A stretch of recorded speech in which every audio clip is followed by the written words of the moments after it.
할렐루야. 네, 반갑습니다. 한일성 교회 성도 여러분 반갑습니다. 우리 옆 사람과 잠깐 인사해 볼까요?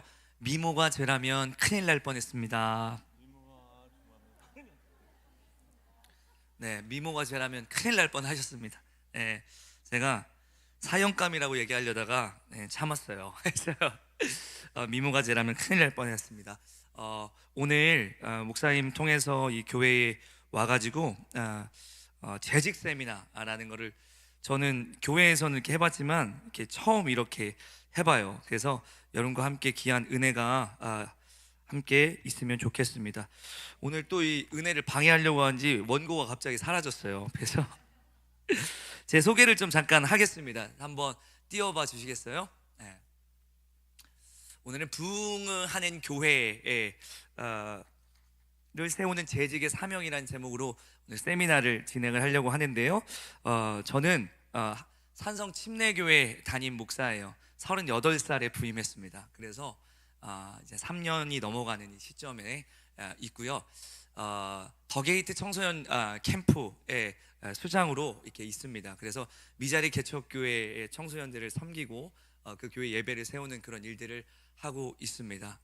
동방송 자문위원으로 있고요. 그 다음에 사랑의 뜰 안을 진행하다가 지금은 잠깐 쉬고 있어요. 잠깐 쉬고 있는데 오늘 여러분들과 함께 이 재직에 대해서 함께 나눠볼 건데요. 큰 은혜가 있게 될 줄로 믿습니다. 죄송해요. 이게 갑자기 안 돼서.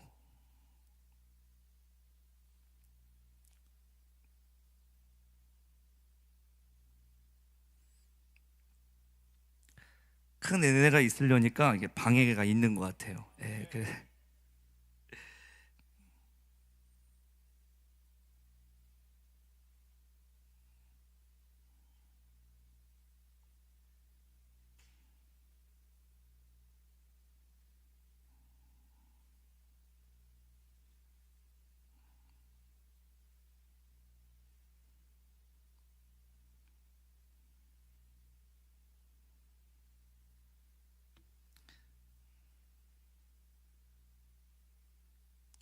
네, 부족한 종을 불러주셔서 감사합니다. 예, 오늘 짧은 시간 동안 우리 교회는 어떤 교회인가, 그리고 나는 재직으로 무엇을 어떻게 해야 되는가 이렇게 돌아보는 시간을 좀 가졌으면 좋겠습니다. 여러분, 우리가 건강검진을 받죠. 네, 가끔씩 건강검진을 받고 뭐 한 해에 한 번씩 건강검진을 받기도 하는데요. 건강검진을 받으면서 내 지금 건강 상태가 어떤지 이렇게 살펴보잖아요. 장은 어떤지, 또 위는 어떤지, 혈관은 어떤지, 우리가 이런저런 검사를 해보면서 나의 건강 상태를 이렇게 진단을 하는데요. 우리 교회는 어떤지에 대한 진단도 필요하고요. 그리고 재직으로서 나는 어떤 상태에 있고 어떤 모습으로 있는가, 이런 점검들도 필요합니다. 그래서 오늘 여러분들, 우리 교회는 어떤 교회인가, 그리고 나는 재직으로서 지금 나의 건강 상태는 어떤가 좀 살펴보는 그런 복된 시간이 되었으면 좋겠습니다. 제가 오늘 여러분에게 여러 가지 데이터들을 좀 보여주려고 합니다. 그 데이터들을 통해서 우리 교회는 지금 어떤 모습으로 세워져 가고 나아가고 있는가 점검해 보시고, 어떤 점이 우리가 부족한가, 그래서 어떤 것을 세워 나가야 될까 여러분들이 확인하시고, 그 가운데서 나의 역할은 어떤 역할인가, 그것들을 조금 여러분이 다짐하고 결단하는 그런 복된 시간이 되었으면 좋겠습니다. 자, 화면을 먼저 보겠습니다. 부흥하는 교회, 쇠퇴하는 교회. 여러분, 부흥하는 교회가 있고 쇠퇴하는 교회가 있습니다. 한국교회는 2000년도부터 쇠퇴의 길을 섰다고 이야기를 합니다. 여러분, 한일성 교회는 2000년 전에가 부흥되었습니까? 지금 부흥됐습니까? 2000년도에 부흥했었죠. 지금보다 아마도 이 교회의 대부분은 2000년도 그때가 더 부흥되었을 거예요. 그러니까 저도 부임을 했지만 저희 교회가 2000년도에는 한 300~400명 정도 모이는 그런 교회였습니다. 근데 지금은 그렇게 모이지 않고 있어요. 그러니까 모든 교회들이, 대부분의 교회들이 부흥하는 교회가 없고 다 쇠퇴하는 교회들이 있어요. 그러니까 저는 부흥이라는 단어를 되게 좋아해요. 그래서 제가 오늘 한일성 교회 들어오자마자 기분이 너무 좋았어요. 여기 부흥이라는 말이 있잖아요. 회복을 넘어 부흥으로 했는데, 부흥이라는 단어를 듣는 순간 막 이제 가슴이 뛰는 거예요. 왜냐하면 저는 부흥을 너무 좋아하거든요. 예, 할렐루야. 근데 여러분 있잖아요. 우리가 식당에 가도 잘 되는 식당은 이유가 있고, 예, 안 되는 식당은 이유가 있어요. 그러니까 교회도요, 부흥하는 교회는 이유가 있고, 쇠퇴하는 교회도 이유가 있을까요, 없을까요? 있어요. 그래서 여러분, 우리가 오늘 이 세미나를 통해서 한번 살펴보셨으면 좋겠어요. 우리가 부흥하는 교회가 되었으면 좋겠는데, 더 부흥하는 교회가 되었으면 좋겠는데, 어떻게 우리가 이 부흥하는 교회로 나아갈 수 있을까 한번 점검해 보시면 좋겠어요. 교회의 분위기도, 또 조직도, 예산도, 사역도, 이 모든 것에 부흥의 요소가 있고 이 쇠퇴의 요소가 숨어 있어요. 그것을 좀 살펴봤으면 좋겠는데요, 오늘 강의는요, 이 얼마 전에 나온 한 권의 이 책에서 출발을 하려고 합니다. 바로 이 책이에요. 부흥하는 교회, 쇠퇴하는 교회라는 이 책인데요, 이 목회 데이터 연구소에서 작년 8월에 이렇게 출간을 했습니다. 이 연구소는요, 정말 훌륭한 기관이에요. 한국교회의 현실을 아주 정확한 데이터로 분석해내서 매년 한국교회 트렌드라는 책을 이렇게 발표해내는 공신력 있는 곳입니다. 그래서 한국교회 목회자들과 평신도들을 대상으로 데이터들을 수집하고 그 데이터를 기반으로 한국교회가 앞으로 나아갈 수 있는 방향들을 이렇게 가르쳐주는 그런 곳입니다. 이 책에서 던지는 핵심 질문이 있는데요, 그 핵심 질문은요, 세 가지입니다. 첫 번째, 한번 읽어볼까요? 지금도 교회는 부흥이 가능한가? 여러분, 하늘성 교회는 부흥하겠습니까? 하늘성 교회는 부흥이 가능하겠습니까? 예. 여기 남의 성도들도 앉아 있는 거예요, 아니죠, 목사님? 아멘 안 하시는 분들은 부흥 안 했으면 좋겠나? 하늘성 교회는 부흥할 수 있습니까? 할렐루야. 예, 요즘 부흥의 시대가 끝났다라는 이야기들을 많이 해요. 한국 교회가 제가 앞서서 말씀드렸던 것처럼 2000년도부터 쇠퇴기에 들어왔어요. 그와 더불어 탈종교화가 급격하게 진행되고 있어요. 그러니까 종교를 떠나는 거예요. 기독교뿐만 아니라 천주교도, 불교도 모든 종교의 이탈이 시작됐어요. 탈종교화. 그러니까 종교가 없는 사람들이 훨씬 더 많은 그런 시대가 되었고, 그 속도는요, 가속되어지고 있어요. 가속되어지고 있어요. 그래서 무교가 많은 그런 시대 가운데 우리는 살아가고 있어요. 거기다가 아이가 태어나지 않는 인구 절벽의 시대 가운데 우리가 살죠. 교회 학교가 없는 교회가 얼마나 되는 줄 아십니까? 통합 통계로 70%입니다. 70%. 여러분, 교회 100% 중에서 교회 학교가 없는 교회가 70%예요. 70%. 그러니까 저기 아이들이 있는데, 아이들이 있다는 얘기는 교회 학교가 있다는 거잖아요. 그러니까 하늘성 교회가 교회 학교가 있다라는 것은요, 30% 교회 안에 든다라는 그런 증거라고 할 수가 있어요. 교회 학교가 없어요. 지금도 교회는 부흥이 가능한가? 이것을 이 책에서 묻고 있어요. 이 책에서는요, 답을 먼저 말씀드리면 지금도 부흥이 가능하다라고 이야기하고 있어요. 두 번째, 이 책에서 던지는 질문은 뭐냐면, 읽어볼까요? 시작. 그렇다면 부흥을 이끄는 핵심 요소는 무엇인가? 지금도 교회는 부흥이 가능한가? 그렇다면 부흥을 이끄는 핵심 요소는 무엇인가? 이 질문을 하고 있고요. 그리고 세 번째 질문이 바로 이런 거예요. 시작. 어떤 교회들이 실제로 부흥하고 있으며 무엇을 다르게 실천하고 있는가? 이 세 가지 질문을 이 책에서 던지고 있어요. 정말 중요한 질문들이잖아요. 근데 이 연구소는 이 답을 찾기 위해서 직접 발로 뛰었습니다. 그리고 전국의 부흥하는 교회와 쇠퇴하는 교회를 찾아냈고, 그들에게 인터뷰를 이렇게 진행을 하고 교회를 답사하고 그렇게 했습니다. 그리고 표를 보면요, 이렇게 나와 있어요. 조사 내용이 보면 부흥하는 교회 기준이 이렇습니다. 최근 5년간 출석 인원이 늘어난 교회입니다. 그리고 앞으로 5년간 성장할 것으로 예상되는 교회입니다. 즉 과거 미래 총 10년간 이 교회가 계속해서 부흥하고 긍정적인 방향으로 나아가고 있는 교회를 부흥하는 교회로 분류했고요. 쇠퇴하는 교회는 과거 5년간 인원이 계속 줄어든 교회입니다. 그리고 앞으로도 인원이 줄어들 것으로 예상되는 교회입니다. 그러니까 조사 규모는 교역자 총 320명, 성도는 총 1000명 정도를 이렇게 조사했습니다. 가장 중요한 건 이 조사 시기인데요, 2025년 3월 말에서 4월 초에 조사를 진행했습니다. 그러니까 이 데이터는요, 1년째 안 된 그런 따끈따끈한 데이터라고 할 수가 있습니다. 이제 이 책에서 공개한 내용들을 여러분과 좀 나누려고 하는데요. 부흥하는 교회의 특징이 있고 쇠퇴하는 교회의 특징이 있는데, 먼저 부흥하는 교회의 특징 14가지를 여러분이 말씀드릴 텐데요. 여러분이 이걸 들으면서 그냥 듣는 게 아니라 재직으로서 이런 마음을 가지고 들었으면 좋겠어요. 우리 교회는 객관적으로 이런 부분들이 잘 되어 있는가? 그래야지 여러분이 앞으로 나아갈 될 방향들에 대해서 고민하고 생각하고 협조하고 협력할 수가 있는 거잖아요. 첫 번째 읽어볼까요? 시작. 부흥하는 교회의 14가지 공통된 특징, 명확한 목회 비전. 명확한 목회 비전이 있는 거예요. 담임 목사님의 철학을요, 온 성도가 공유하고 있는 교회가 부흥하더라. 그러니까 장로님, 권사님, 우리 하늘성교회 비전이 뭡니까? 이렇게 물었을 때 몰라요. 그럼 그 교회는 부흥하는 교회가 아니에요.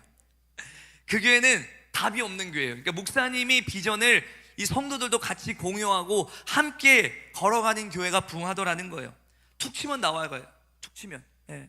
누군가 어떤 교회에 다니세요라고 묻습니다. 그러면 우리 교회는 이런 교회예요 라고 말해줄 수 있어야 되는 거예요. 누구 새 가족이 왔어요. 하늘성교회는 어떤 교회입니까? 하면 재직들은요 툭 하면 나와야 돼요. 우리 교회는 이런 교회입니다. 우리 교회는 이런 비전을 가지고 나아가는 교회입니다. 이렇게 되어야 된다는 거예요. 근데 이걸 대답하지 못한다, 아무도 모른다, 그러면 어려운 거예요. 자, 두 번째는요, 소그룹의 역동성. 소그룹의 역동성이 있는 교회가 부흥하더라는 거예요. 네. 이 부분이 정말 중요한데요. 한번 화면을 한번 보여주세요. 구역, 목장 등 소그룹이 단 모임을 넘어 삶의 나눔 공동체가 되는 거. 예. 주위를 둘러보면요, 교회 곳곳에서 좋은 소그룹 모임이 진행되는 교회들은요 바로 부흥하는 교회더라는 거예요. 그러니까 여러분, 이 소그룹이 단단한 교회가 코로나를 지나오면서요 더욱더 부흥하는 교회가 되었어요. 왜냐하면 모이지 말라고 하는데 소그룹끼리는 모일 수 있었잖아요. 그러니까 교회가 타격을 입지 않은 교회, 코로나 시기에 타격을 입지 않은 교회는 소그룹이 단단했던 교회였어요. 예, 교회마다 지금 젊은 세대들이 많이 모여있는 세종 지역은요 어떤 교회가 다 부흥한 줄 아세요? 소그룹이 단단한 교회. 예, 소그룹이 잘 되는 교회가 부흥하고 있고 그곳으로 젊은 세대가 모여들고 있어요. 세종은요 평균 연령이 30대 초반입니다. 예, 그 30대 초반의 성도들이 어디로 몰려가고 있냐면 소그룹이 단단한 교회들로 몰려가고 있어요. 예. 근데 너무 중요한 게요, 이 교회 마저 우리끼리 친한 게 중요한 게 아니에요. 소그룹이 단단해야 되셔야 되는데, 여러분의 구역이나 셀이나 목장이 누군가 들어와서 들어갈 수 없는 그런 곳이 된다면 그건 소그룹이 단단한 게 아니에요. 여러분들끼리 친목이 이렇게 두터운 거지. 예.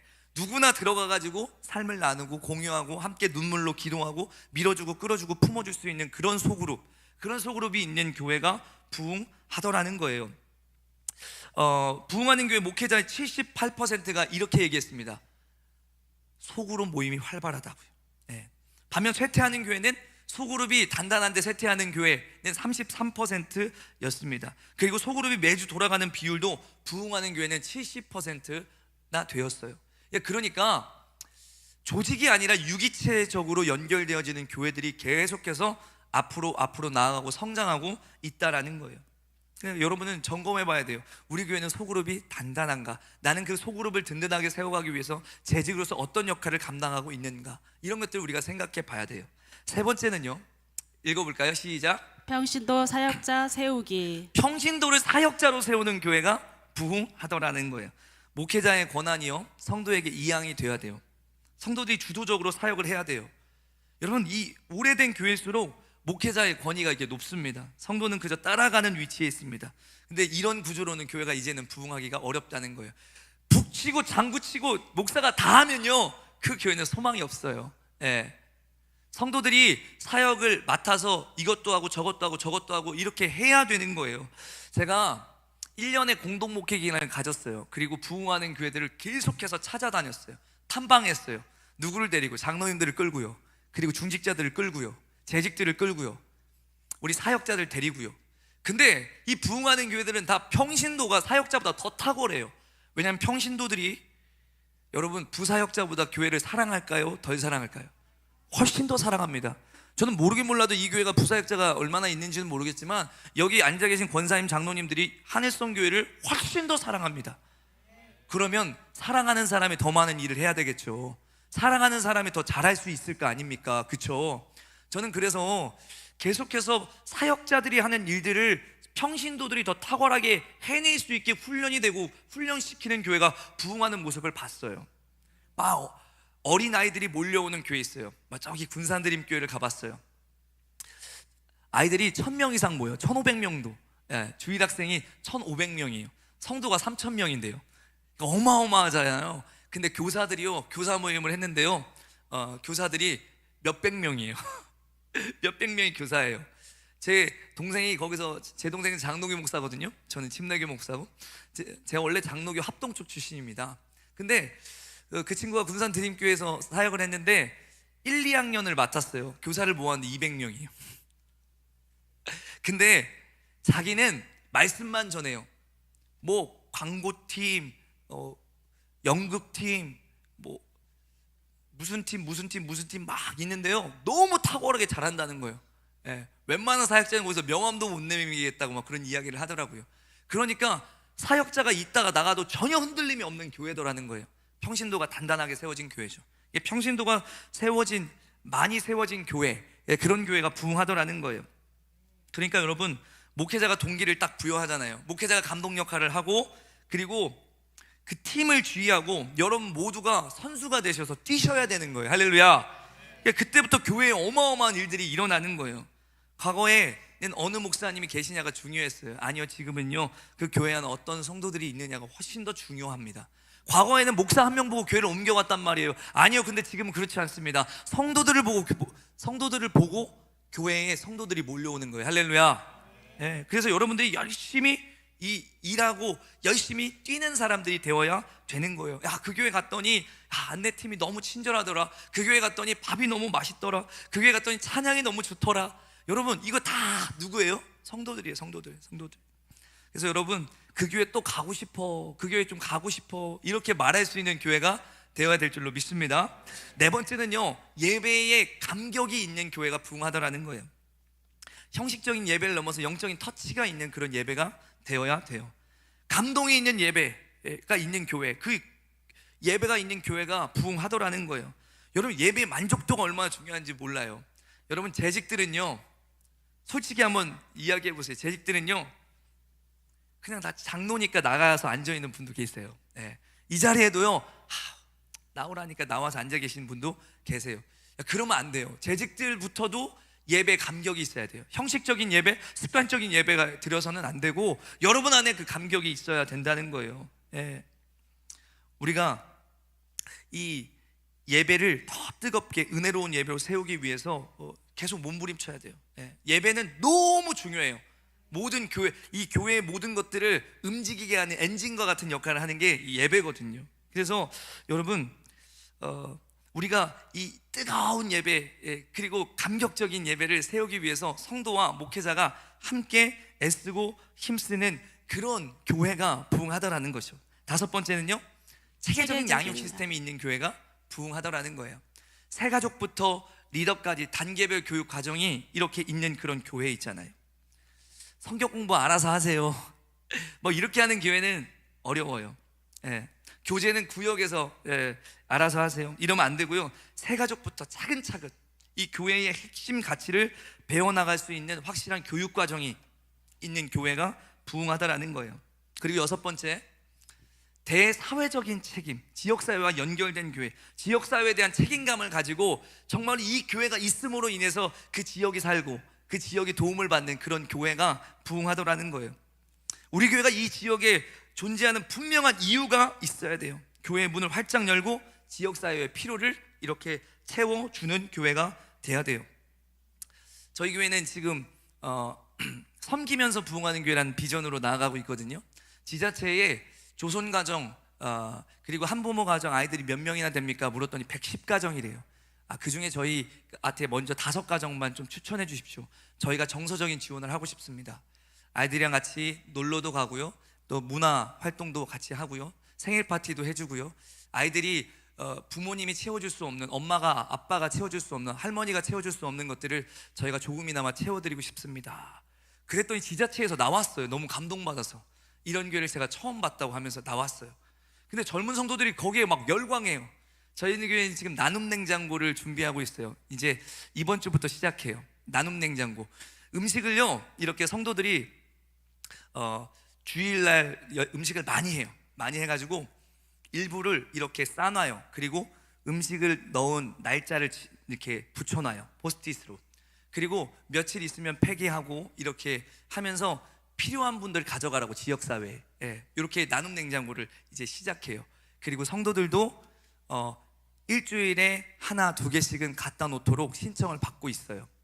그러면서 지역사회에 좀 저 교회는 진짜 저 교회가 있어서 우리 교회가 너무 좋다, 저 교회가 있어서 우리 교회가 우리 지역이 너무 따뜻해진다, 이런 인상을 받도록 하기 위해서 애쓰고 힘쓰고 있어요. 그리고 교회에 이 긴급 호출 버튼을 만들었어요. 그래서 긴급 호출 우편함을 만들어서 어려운 일이 있으면, 힘든 일이 있으면, 도울 일이 있으면 넣어 주십시오. 그래서 재정 지원도 할 수 있으면 하고, 상담 지원도 할 수 있으면 하고, 그렇게 할 수 있도록 한 달에 한두 건씩만 이렇게 골라서 할 수 있게끔 하겠다고 이 안내문을 붙이고서 이렇게 해놓을 예정이에요. 지금 그렇게 하면 우리 교회 안에 있는 성도들도 어려운 일이 있으면 집어넣고, 교회 밖에 있는 사람들도 어려운 일이 있으면 집어넣어서 우리가 그것을 회의를 통해서 도와드리려고 이렇게 하는 시도들을 지금 계획하고, 이제 늦어도 4월에는 시작할 예정입니다. 그런데 이런 일들을 한다고 하니까 젊은 성도들이 열광을 해요. 정말 너무 좋아해요. 성도들이 너무, 그래, 교회가 그렇게 해야지, 교회가 빛과 소금의 역할을 감당하는 게 저런 모습이지, 이런 생각을 한다고요. 근데 제가 부흥하는 교회를 가보고, 그리고 이 책에서도 얘기하는 것이 그렇게 지역사회에 필요한 일들을 하는 교회들이 부흥하더라는 거죠. 7번째 읽어볼까요? 시작. 다음 세대 집중 투자. 다음 세대에 집중적으로 투자하는 교회가 부흥하더라는 거예요. 많은 교회가 다음 세대를 말합니다. 근데 사실상 투자하지 않아요. 저도 부사역자 생활을 했잖아요. 근데 부사역자 생활을 했는데, 저도 하나님이 큰 은혜를 주셔서 가는 곳마다 2배, 3배, 4배, 5배, 6배 이렇게 부흥했어요, 다음 세대들이. 근데 교육부 예산이 없어요. 어느 교회에서 갔더니 목사님 사역을 이렇게 해야 되는데 저기 책정이 안 돼 있는 것 같아서요, 개정을 좀 책정해 줄 수 있을까요? 그랬더니 헌금이 재정이야 그래요. 애들이 16명이 헌금 내면 13,000원, 12,000원 이렇게 일주일날 헌금이 들어오는데 이게 헌금이 재정이라는 거예요. 그래서 헌금 많이 하게 하는 것도 사역자 능력이니까 그걸로 알아서 해. 얼마나 짜증이 나던지. 다음 세대 교회 부흥 시켜놓으라고 해놓고서 재정을 안 주면 어떻게 하라는 거예요. 그래서 돈 벌어서 사역했어요. 돈 벌어서, 내가 돈 벌어서 알바해서 일해서 사역을 하는 거예요. 열심히 사역하는 거예요. 막 먹이고, 때로는 이렇게, 우리 장로님이세요? 장로님이시죠? 장로님한테 가서 애들이 맨날 기도하고 그러는데 이쁘죠? 카드 좀 줘보세요. 그래서 카드 뺏어가지고 막 맛있는 거 사주고 막 그러면서 교회에, 저는 진짜 나중에는 우리 권사님 장로님들이 막 나만 보면 도망 다녔어요. 카드 뺏길까봐. 다음 세대 투자를 했네. 투자를 안 하니까 없다고 포기하면 안 되잖아요. 그렇죠? 핑계 대면 안 되잖아요. 그냥 방법을 찾아야지. 사랑하면 방법을 찾잖아요. 그러니까 우리 애들 살려보려고 막 방법을 찾아서 사역을 했어요. 근데 부흥하는 교회 가보니까요, 좋은 인력과 물질을 다 다음 세대에 투자해요. 여러분, 투자를 안 하니까 애들이 떠나는 거고, 애들이 없으니까 투자를 안 하는 거예요. 이 악순환이 반복되는 거예요. 여러분, 하늘성 교회의 미래가 밝기를 원하십니까? 그러면 다음 세대에 투자하셔야 돼요. 할렐루야. 요즘 애들이 안 태어나서 그래. 이렇게 핑계 대면 안 되고요, 아이들을 찾아내야 되고요, 아이들이 올 수 있는 교회, 오고 싶은 교회를 만들어야 될 줄로 믿습니다. 저희 교회 지금 오락실을 만들었거든요. PC방을 만들었어요. 컴퓨터를 4대 이렇게 놓고, 오락기를 2대 놓고, 닌텐도를 놓고, 그 다음에 이 막 오락실을 만들었더니 애들이요 매일 20명 30명씩 놀러와요. 그 라면은 공짜예요. 라면은 공짜예요. 오면 라면을 먹을 수 있어요. 애들이 온단 말이에요. 왜요? 오고 싶도록 만들어 놨으니까 오는 거예요. 제가 교회 처음 왔을 때 우리 교회 제일 젊은 분들이 60대였어요. 야, 이런 건 어린애들이 해라 했더니 어린애가 몇 살이에요? 그러니까 60년생이고 63년생이고 깜짝 놀랐어요. 어린애들이 하래요. 근데 60년생이에요. 그래서 야, 이거 어떡하지? 젊은 목사가 왔는데 교회가 너무 늙었다, 나이가 들었다, 이런 생각이 들었는데, 여러분, 다음 세대 투자하지 않으면 이 교회는 10년 20년 오면 소멸하겠다는 생각이 들더라고요. 그래서 다음 세대 살리다 몸부림 쳤더니 지금은요, 저희 교회 평균 연령이 36.8세가 됐어요. 할렐루야. 지금은 막 젊은 세대가 몰려와요. 예, 매주 새 가족이 있어요. 그것도 젊은 부부들이 오고 청년들이 이렇게 오고 있어요. 다음 세대에 투자하는 교회가 부흥하더라. 8번째, 관계중심 전도를 하더라. 요즘 전도 안 하는 교회 굉장히 많습니다. 예, 세종에 갔더니요, 거기는 종교 건물이 있고 종교 교회가 들어올 수 없는 건물이 있더라고요. 그랬더니 2층 장로교, 3층 침례교, 4층 성결교, 5층 순복음 막 이렇게 있어요. 교회가 막 한 건물에 막 6개, 7개씩 있어요. 이렇게 잘못 내리면 다른 교회 가는 거예요. 잘못 내리면은, 야, 이게 뭐야? 그랬더니 이 교회는 이제 전도하면 헷갈려요. 어디서 전도하는지 헷갈리는 거예요. 그러니까 이제 다 유튜브로 전도하는 거예요. 유튜브로. 네. 인스타그램으로 전도하는 거예요. 전도를 밖에서 노방 전도하는 사람들 거의 없어요. 근데 여러분, 요즘 부흥하는 교회는 어떤 교회냐면요, 관계 전도를 한다는 거예요. 관계 전도. 노방 전도 해보셨죠? 열심히 해봤는데 열매가 많이 없어요. 근데 사실은요, 관계 전도에 힘이 있어요. 그래서 저도 우리 성도들 막 다 모아가지고, 수요 예배 안 드리고 다 모아가지고 막 관계 전도 가르쳤어요. 예. 복음 좀 전할 수 있어야 될 거 아니에요. 그래야지 복음을 전해서 데려올 거 아니에요. 그래서 평신도들을 훈련시켜야겠다 하고서 막 실습도 시키고 막 계속 연습시켰어요. 그랬더니 한두 명씩 계속해서 본인이 관계 전도를 해서 모셔오더라고요. 밖에 나가서 막 모여갖고 밥만 먹고 재정만 쓰지 막 전도 하나도 못해요. 예. 근데 관계 전도를 훈련시켜서 막 훈련을 하니까 성도들이 전도를 해오더라는 거예요. 교회가 계속해서 부흥하더라는 거죠. 할렐루야. 그래서 온 성도들이 관계 중심 전도를 할 수 있도록 훈련하고, 성도들이 전도에 동참할 수 있도록 하는 교회가 부흥하더라는 거죠. 9번째는요, 변화에 대한 유용성이 있는 교회가 부흥하더라. 변화에 유연하게 대처하는 거예요. 새로운 기술, 미디어, 문화를 열린 마음으로 수용해야 돼요. 제가 여기 와가지고 목사님께 몇 가지 여쭤봤어요. 목사님 오셔서 이거 음향한 거예요? 저 조명 목사님 원래 하신 거예요? 제가 그랬어요. 아니, 너무 수준급으로 돼 있는 거예요. 조명도 음향도. 그래서 와, 참 좋다 교회가. 저희 교회는 갔는데 진짜 아무것도 없었어요. 아무것도 없었어요. 예. 하나도 없었어요. 다 샀어요. 다 샀어요. 예. 정말 아무것도 없었어요. 예. 그냥 무반주로 뭐 예배를 드리는 거죠. 새벽 예배, 수요 예배, 뭐 이렇게 금요 예배는요. 주일만 이렇게 사람들이 조금 오는 그런, 예. 뭐 믹서는 뭐 15만 원짜리 쓰고 있는 거죠. 뭐. 예. 갔더니 또 이제 목사님 은퇴하시니까 기계도 이제 다 내 수명이 다했어 하고 다 고장나기 시작해. 기계도 주인은 아는지. 그래가지고 하는데 또 돈도 없어, 또 교회 재정도 없어. 아무것도 못하는 그런 상황 속에 제가 갔다고요. 예. 근데 더 문제는 뭐냐면 성경이 개역 한글 성경이에요. 가라사대익 써 있는 성경 아시죠? 예. 여러분, 그게 20몇 년 전에 바뀌었어요. 그죠? 개역 개정으로. 요즘에 개역 개정 안 보고 새번역 보는 분들도 많은데, 개역 한글 성경을 보고 거기서 찬송가만 찬양을 해야 돼요. 찬송가만. 이거 큰일 났다. 이거 어떡하지? 나도 몰라요. 나도 찬송가는 많이 몰라. 저도 찬송가 많이 부르던 세대가 아니라 복음성가 많이 부르던 세대인데 찬송가만 불러요 아주. 그래서 바꾸어 모든 걸 다 바꿨어요. 예. 그 대신 그냥 무작정 바꾼 게 아니라 우리 한번 요것도 한번 해봅시다. 이전 게 좋으면 다시 돌아가겠습니다. 그러니 한번 해봅시다. 근데 바꿔봤더니 좋은 거예요. 그렇게 해요. 그리고 설득하지 않고 막 장로님들을 좋은 교회로 끌고 다니면서 예배드리게 하고, 목사님 이렇게 예배하니까 좋네요. 우리도 이렇게 예배해요. 그쵸? 그렇게 하죠. 설득되는 거예요. 말로 설득하는 게 아니라 보여주면 설득이 되는 거죠. 예.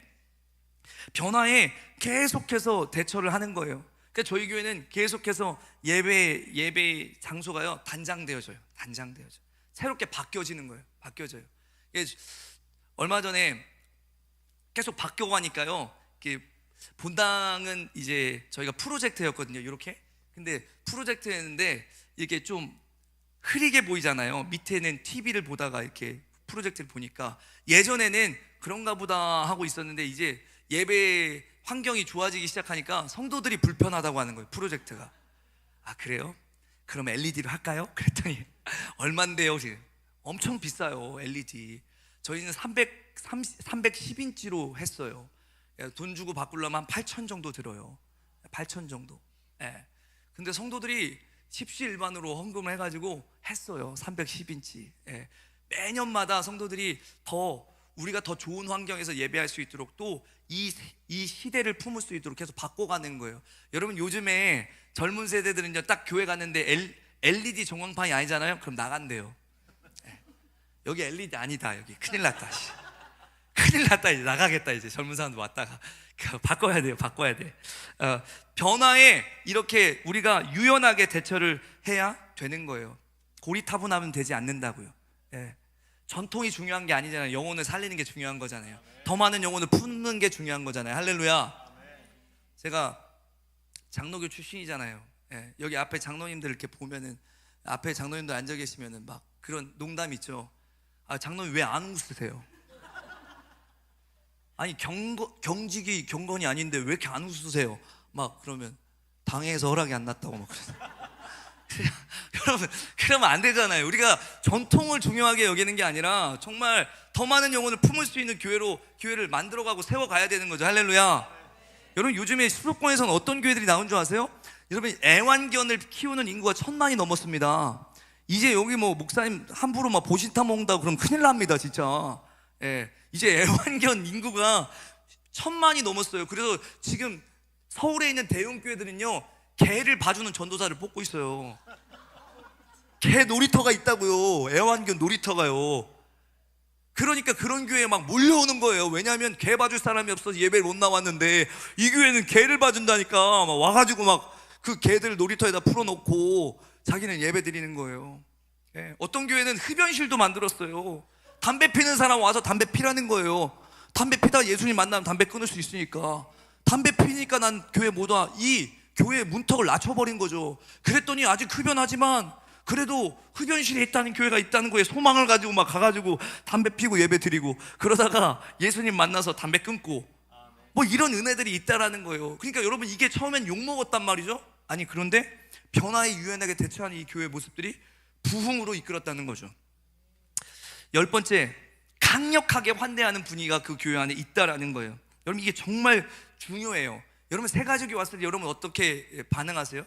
여러분들이 중직자들이잖아요. 그럼 여러분들이 거의 환대하는 자리에 있을 텐데 여러분이 환대받는 느낌이 새 가족에게 없으면 그 교회는 부흥 안 하더라는 거예요. 예.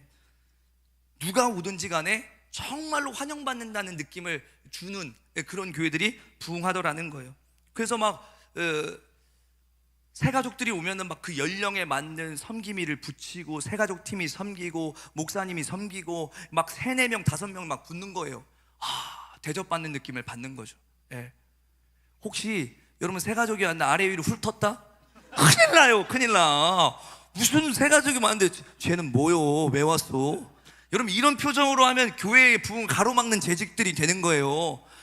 밝게 웃어야 돼요. 밝게 웃어야 돼. 할렐루야. 한국 사람은 안 웃으면 화난 거예요. 장로님 지금 웃으시니까 표정이 얼마나 좋아요. 근데 무표정으로 있을 땐 솔직히 무서워요. 무섭다니까요. 무표정으로 있으면. 웃어야지. 이 교회는 밝다. 이 교회는 뭔가 가족 같은 분위기다. 이 교회는 나를 환영해 주는 느낌이다. 이런 느낌을 받는다는 거예요. 그리고 계속 교회를 다니고 싶다는 그런 고백을 하죠. 제가 그래가지고 우리 교회 왔는데 어르신들이 막 아래 위로 훑길래 제가 권사님 일로 와보세요. 씩 웃어보세요.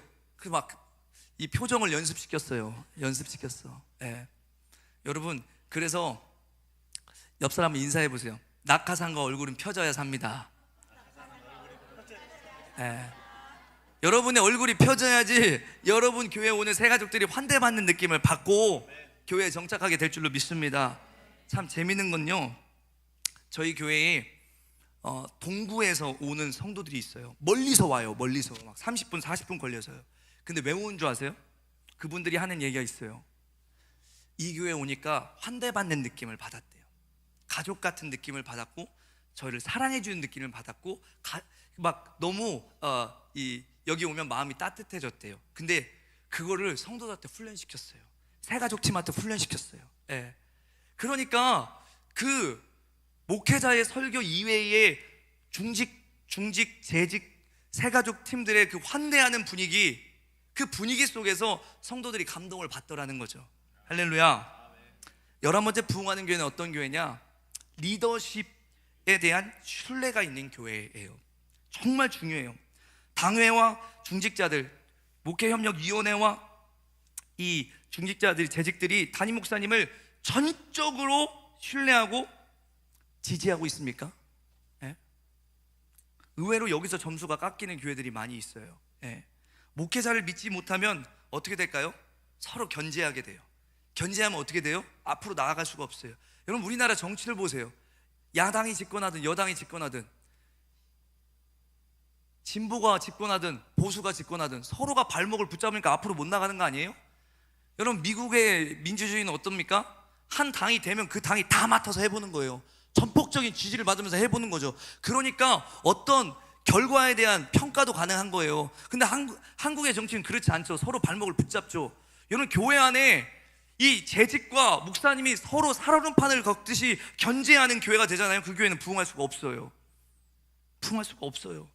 서로 견제하느라, 서로 견제받느라 아무것도 못하는 거예요.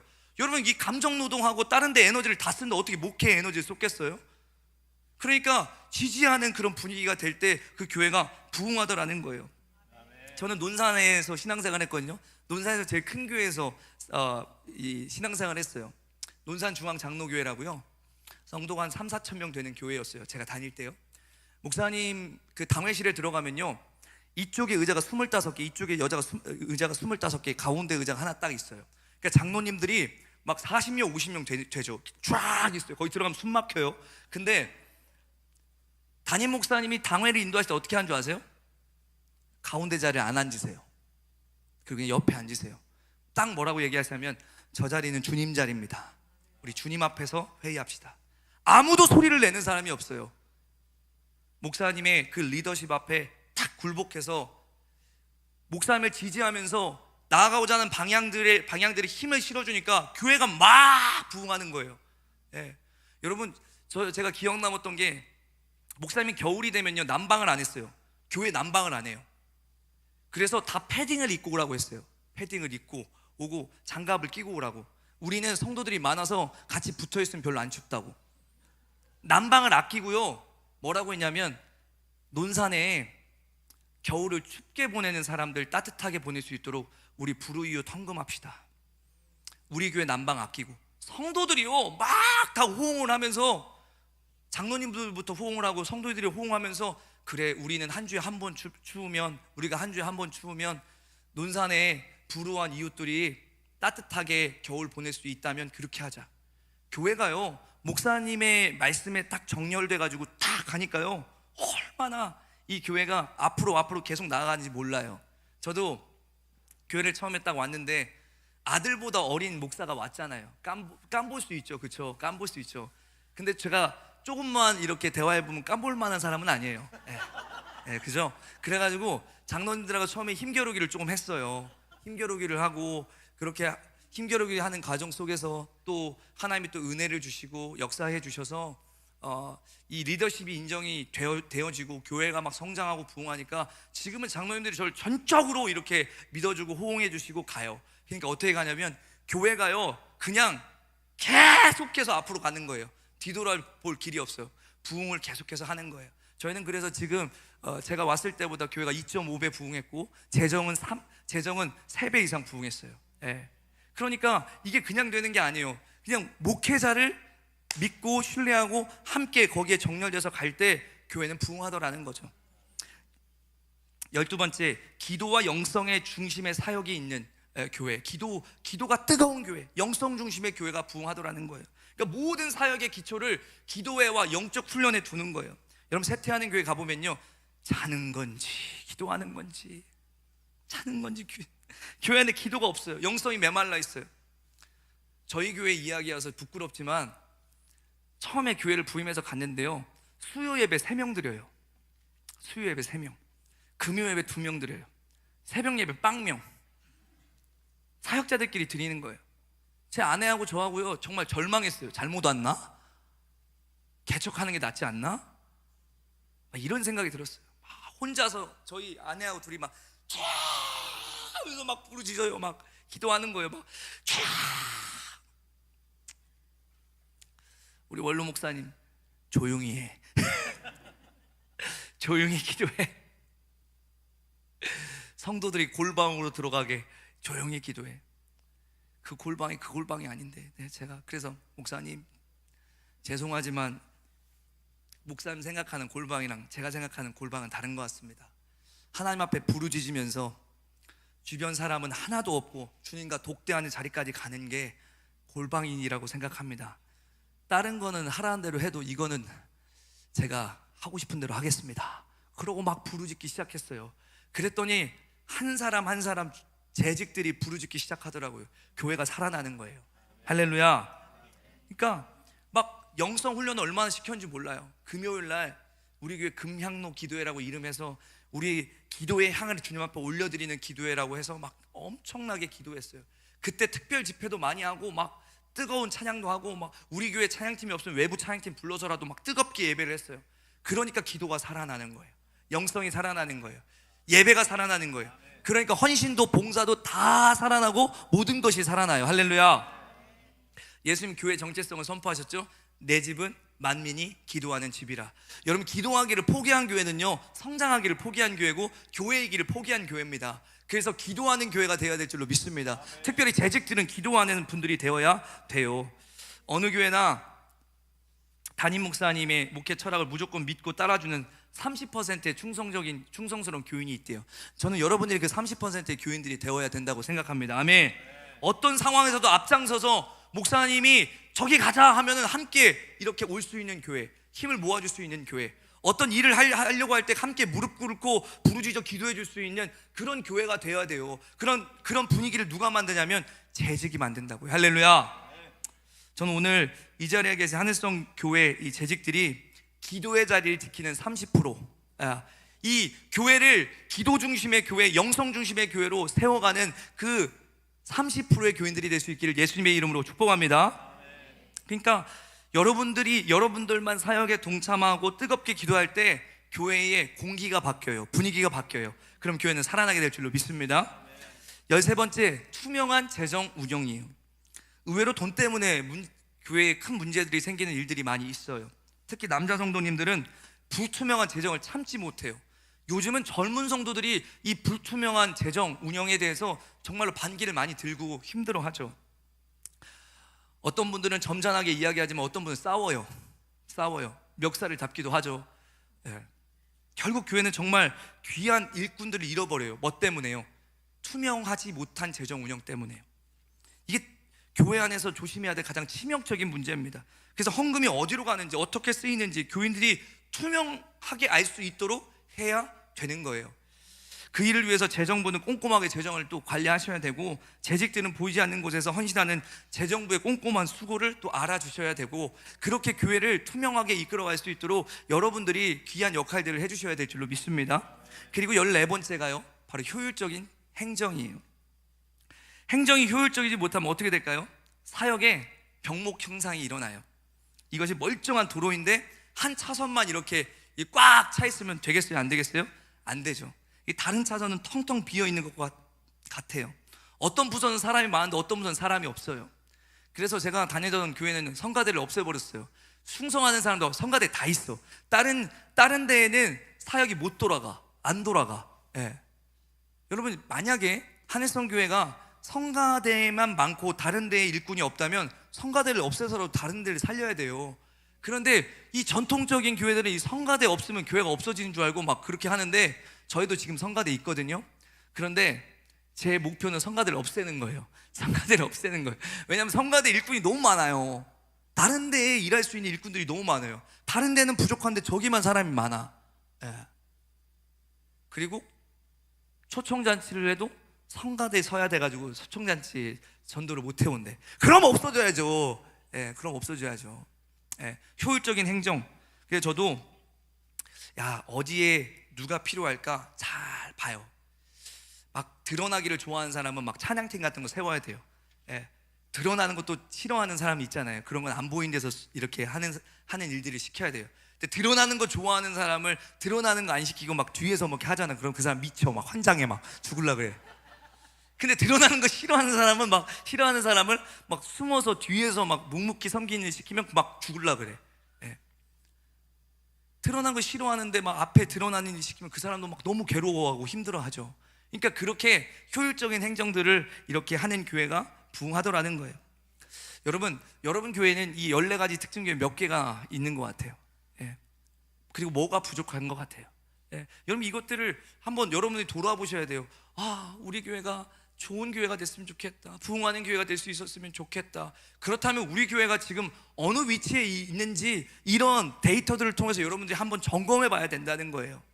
여러분, 그럼 부흥하는 교회가 있으면 쇠퇴하는 교회도 있잖아요. 쇠퇴하는 교회는 어떤가? 여러분 안에 쇠퇴하는 교회의 특징이 더 많나? 부흥하는 교회에 대한 특징이 많나 한번 보세요. 첫 번째, 이러면 교회가 쇠퇴한다는 거예요. 비전의 상실. 교회가 존재하는 이유를 잃어버린 거예요. 교회가 나아가야 될 방향이 없는 거예요. 비전이 사라지면 교회는 점점점 무너지더라는 거예요. 예. 두 번째, 끝없는 내부 갈등이 지속되는 거예요. 사에게 써야 될 에너지를 사람 사이의 갈등을 해결하기 위해서 다 써버리는 거예요. 주변에 이런 교회가 너무 많습니다. 목회자들이 성도들 달래느라 하루 종일 전화 받고 삐진 성도 쫓아다니라 막 정작 해야 될 일 하나도 못해요. 예. 목회자가 뭘 잘못했어요? 맨날 저 달라고 울어요. 막 울어요 성도들이. 여러분, 재직들은요, 여러분이 젖들고 다녀야 돼요. 여러분이 젖들고 다녀야 돼요. 삐친 성도 여러분이 품어주고 위로해주러 다녀야 돼요. 그거 다 목사님이 다니게 하면 안 돼요. 재직들이 다니셔야지. 예. 정작 해야 될 일을 하나도 못하는 거예요. 예. 근데 또 가서 또 빌어요. 예. 어느 목사님 그러더라고요. 자기는 평신 한 번 더 살아본다면 평신도로 살아보고 싶대요. 평신도의 무기, 저 교회 그만둘 거예요. 저 교회 옮길 거예요. 지가 담임 목사고 내가 성도였으면 좋겠대요. 달래로 맨날 다니니까 막 너무 힘든 거예요. 장로님들과 힘겨루기 하느라 힘들고, 이게 살아놓을 판을 건든 거죠. 목회가 아니고 너무 힘든 거죠. 예. 이 스트레스 때문에요, 목사님들이 암을 갖고 사모님들이 암을 가져요. 예. 제가 보니까 사모님들이 더 힘들어요. 목사님은 사모님이라도 풀죠. 사모님은 어디 가서 풀어요? 예. 그래서 사모님들 우울증, 공황장애, 암 얼마나 많은지 몰라요. 예. 그래서 여러분, 되도록이면 목사님한테 잘하지 마시고 사모님한테 잘하세요. 예. 목사님 밖에서 맛있는 것도 많이 먹고 다녀요. 저도 가끔씩 여보 이거 나하고 그때 한번 먹었지 그러면 저만 먹은 적이 더 많아요. 난 안 먹었는데 저만 먹은 거예요. 사모님은 안 드셨어요. 안 먹었어요. 그러니까 목사님들은 밖에서 대접도 많이 받고, 그런데 사모님들은요, 예, 대접도 못 받고 맨날 안 좋은 이야기만 듣고 여기저기 불만 끌어다니고 그래요. 그래서 되도록이면 사모님한테 잘하셔야 돼요. 예. 그래서 사모님 우울증 걸리고 사모님 암 걸린 교회는요 진짜 큰일 나요. 재직들이 진짜 저주받아요. 예, 사모님 암 걸리게 만들면. 예. 목회자들이 설교 준비나 찬양 인도가 힘들어서 지치는 게 아니라 이 성도들과의 갈등, 교회의 갈등을 끌려고 이렇게 돌아다니다가 힘들어하고 그것 때문에 지치고 그것 때문에 쓰러진다고 하는 거예요. 소모적인 일들이 너무 많은 교회, 그런 교회가 쇠퇴하고 무너지더라는 거죠. 세 번째, 성도의 고령화의 가속이에요. 예. 젊은 층들이 빠져나고 노년층 위주로 구성원이 고정되어지는 거예요. 여러분, 이거 심각한 문제입니다. 여러분, 어느 교회를 가도요, 지금 여기 다 염색하셔서 그렇지, 지금 염색 안 하셨으면 지금 백발 노인들 많으시잖아요. 그죠? 권사님 박수 치는 거 완전 백발인가 보다. 그러니까 백발 다 염색해서 검았지, 사실 염색 안 하면 다 까마신 하얀색이신 분들 많잖아요. 그쵸? 나이 물어보면 깜짝 놀라요. 요즘에 나이를 못 맞추겠어요. 저희 교회도 막 한 60대 후반이나 된다 했더니 89세래요. 깜짝 놀랐어요. 머리를 까맣게 하고 다니니까 몰라요. 근데 교회를 가보면 다 고령화됐어요. 여러분, 저희 그 침례교회 대표적인 교회가 있어요. 대흥 침례교회라고요. 10,000명이 넘었던 교회예요. 근데 그 교회 평균 연령 63세예요. 깜짝 놀랐어요. 2,500명이 모이는데 청년이 30명 모여요. 청소년이 40명밖에 안 모여요. 이 얼마나 교회가 고령화되는지 몰라요. 제가 그 교회를 보면서 이런 생각이 들었어요. 와, 저 교회는 위기다라는 그런 생각이 들었어요. 여러분, 부흥하는 교회를 한번 보세요. 65세 이상이 저렇게 역 피라미드로 많잖아요. 그 교회는 무조건 쇠퇴하는 거예요. 쇠퇴하는 교회는 다 저렇게 돼 있어요. 근데 부흥하는 교회는요, 바로 허리가 튼튼해요. 3040들이 이렇게 많이 받쳐주는 교회가 부흥하는 교회예요. 왜냐면요, 3040은요 자녀들이 있잖아요. 교회 학교가 왜 없어지는 줄 아세요? 3040이 교회 없어서 그래요. 3040이 교회에 있으면 유치부든 초등부든 청소년이든 청년이든 교회 안에 다음 세대가 있단 말이에요. 근데 교회 학교 70%가 없다 그러면 거긴 3040이 하나 없다는 얘기예요. 네. 허리가 튼튼한 교회, 머리만 무거운 교회. 여러분은 머리만 무거운 교회예요? 허리가 튼튼한 교회예요? 안타깝게도 이게 진짜 현실이에요. 어느 교회는요, 이 한남대학교 바로 앞에 있는 큰 교회인데요, 그 교회는 목회 노선을 시니어로 바꿨대요. 저는 진짜 그 얘기를 듣고 미치고 환장하는 줄 알았어요. 대학교 앞에 있는 교회가 시니어 교회로 바뀌었어요. 색깔이 시니어 교회로 간다는 거예요. 여러분, 왜 그렇게 틀까요? 당장은 그분들이 많아 보이기 때문에 그래요. 성도의 다수가 7080이에요 70대 80대예요 저희 교회도 제가 부임했을 때 60대가 저기 심부름하는 분들이었다고 했잖아요. 예. 당장 이 숫자만 보면 노년층이 10배, 20배 더 많으니까 초등학생 몇 명 이렇게 밑반죽에 물 붓듯이 이렇게 키우는 것보다 그 노년들 붙잡고 가는 게 훨씬 더 목회가 더 좋겠다라고 생각하시는데, 그 교회에는 미래가 없는 거죠. 그분들이 평생 살겠어요? 10년, 20년 다 돌아가실 텐데? 그러니까 교회가 미래가 없는 거예요. 예. 여러분, 10년 뒤, 20년 뒤를 바라보고 교회가 나가야 되지 않겠어요? 예.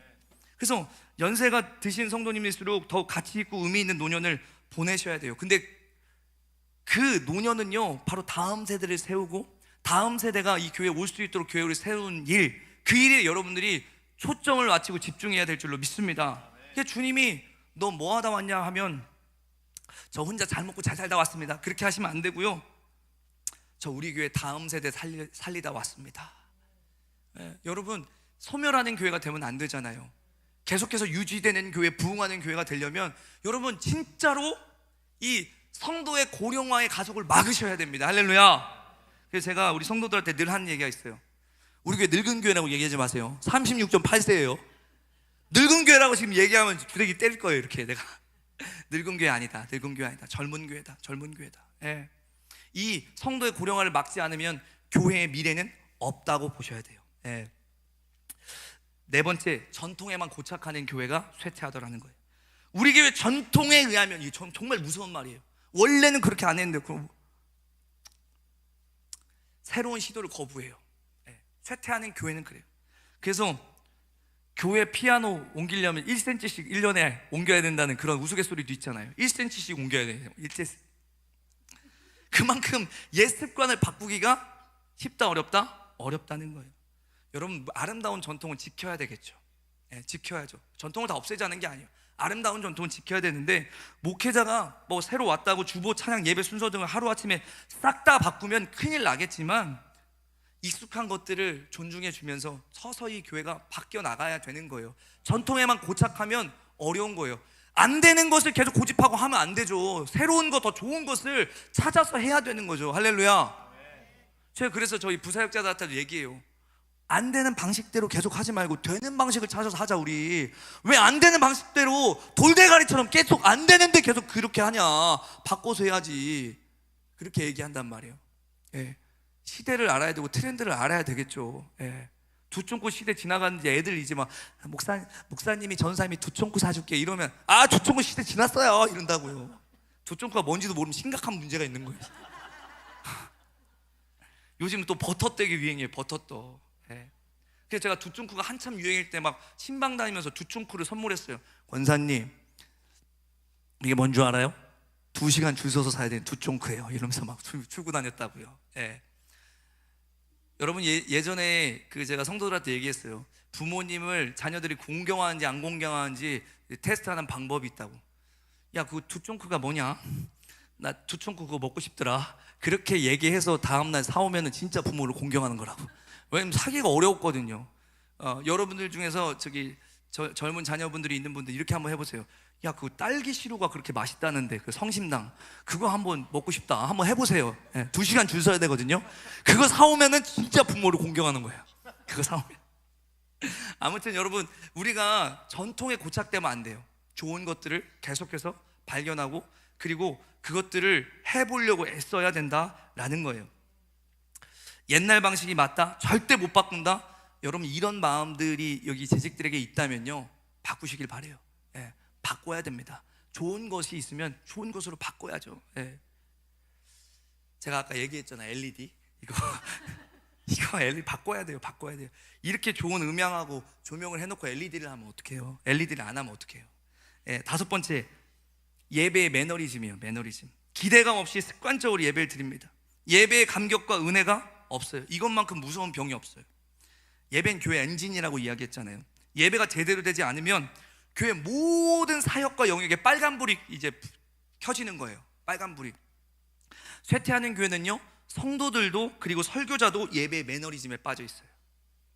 주일이니까, 수요일이니까 그냥 와요. 아멘이 없어요. 찬양이 뜨겁지가 않아요. 그러니까 그냥 나와서 앉아서 형식적인 예배, 습관적인 예배를 드려야 돼요.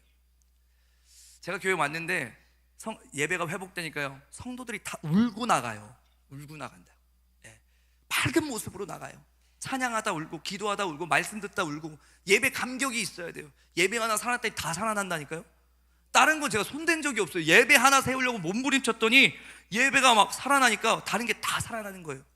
그런데 그 일을 제일 열심히 도왔던 사람들이 재직이에요. 앞에서 아멘 부대가 되는 거예요. 아멘! 아멘! 아멘! 저희 교회는 원래 축도할 때만 아멘 하던 교회예요. 아멘 한 번도 안 했어요.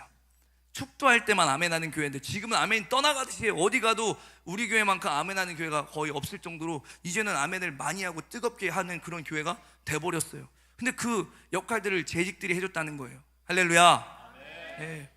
재직도 은혜를 못 받는데 새가족 은혜 받겠어요? 생각해보세요. 재직은 은혜 받고 재직은 앞에서 아멘 아멘 해줘야지. 그래서 눈치 보다가 뒤에서도 아멘하고 아멘하고 하는 거죠. 재직이 졸면은 뭐 그러면 새가족은 다 졸죠.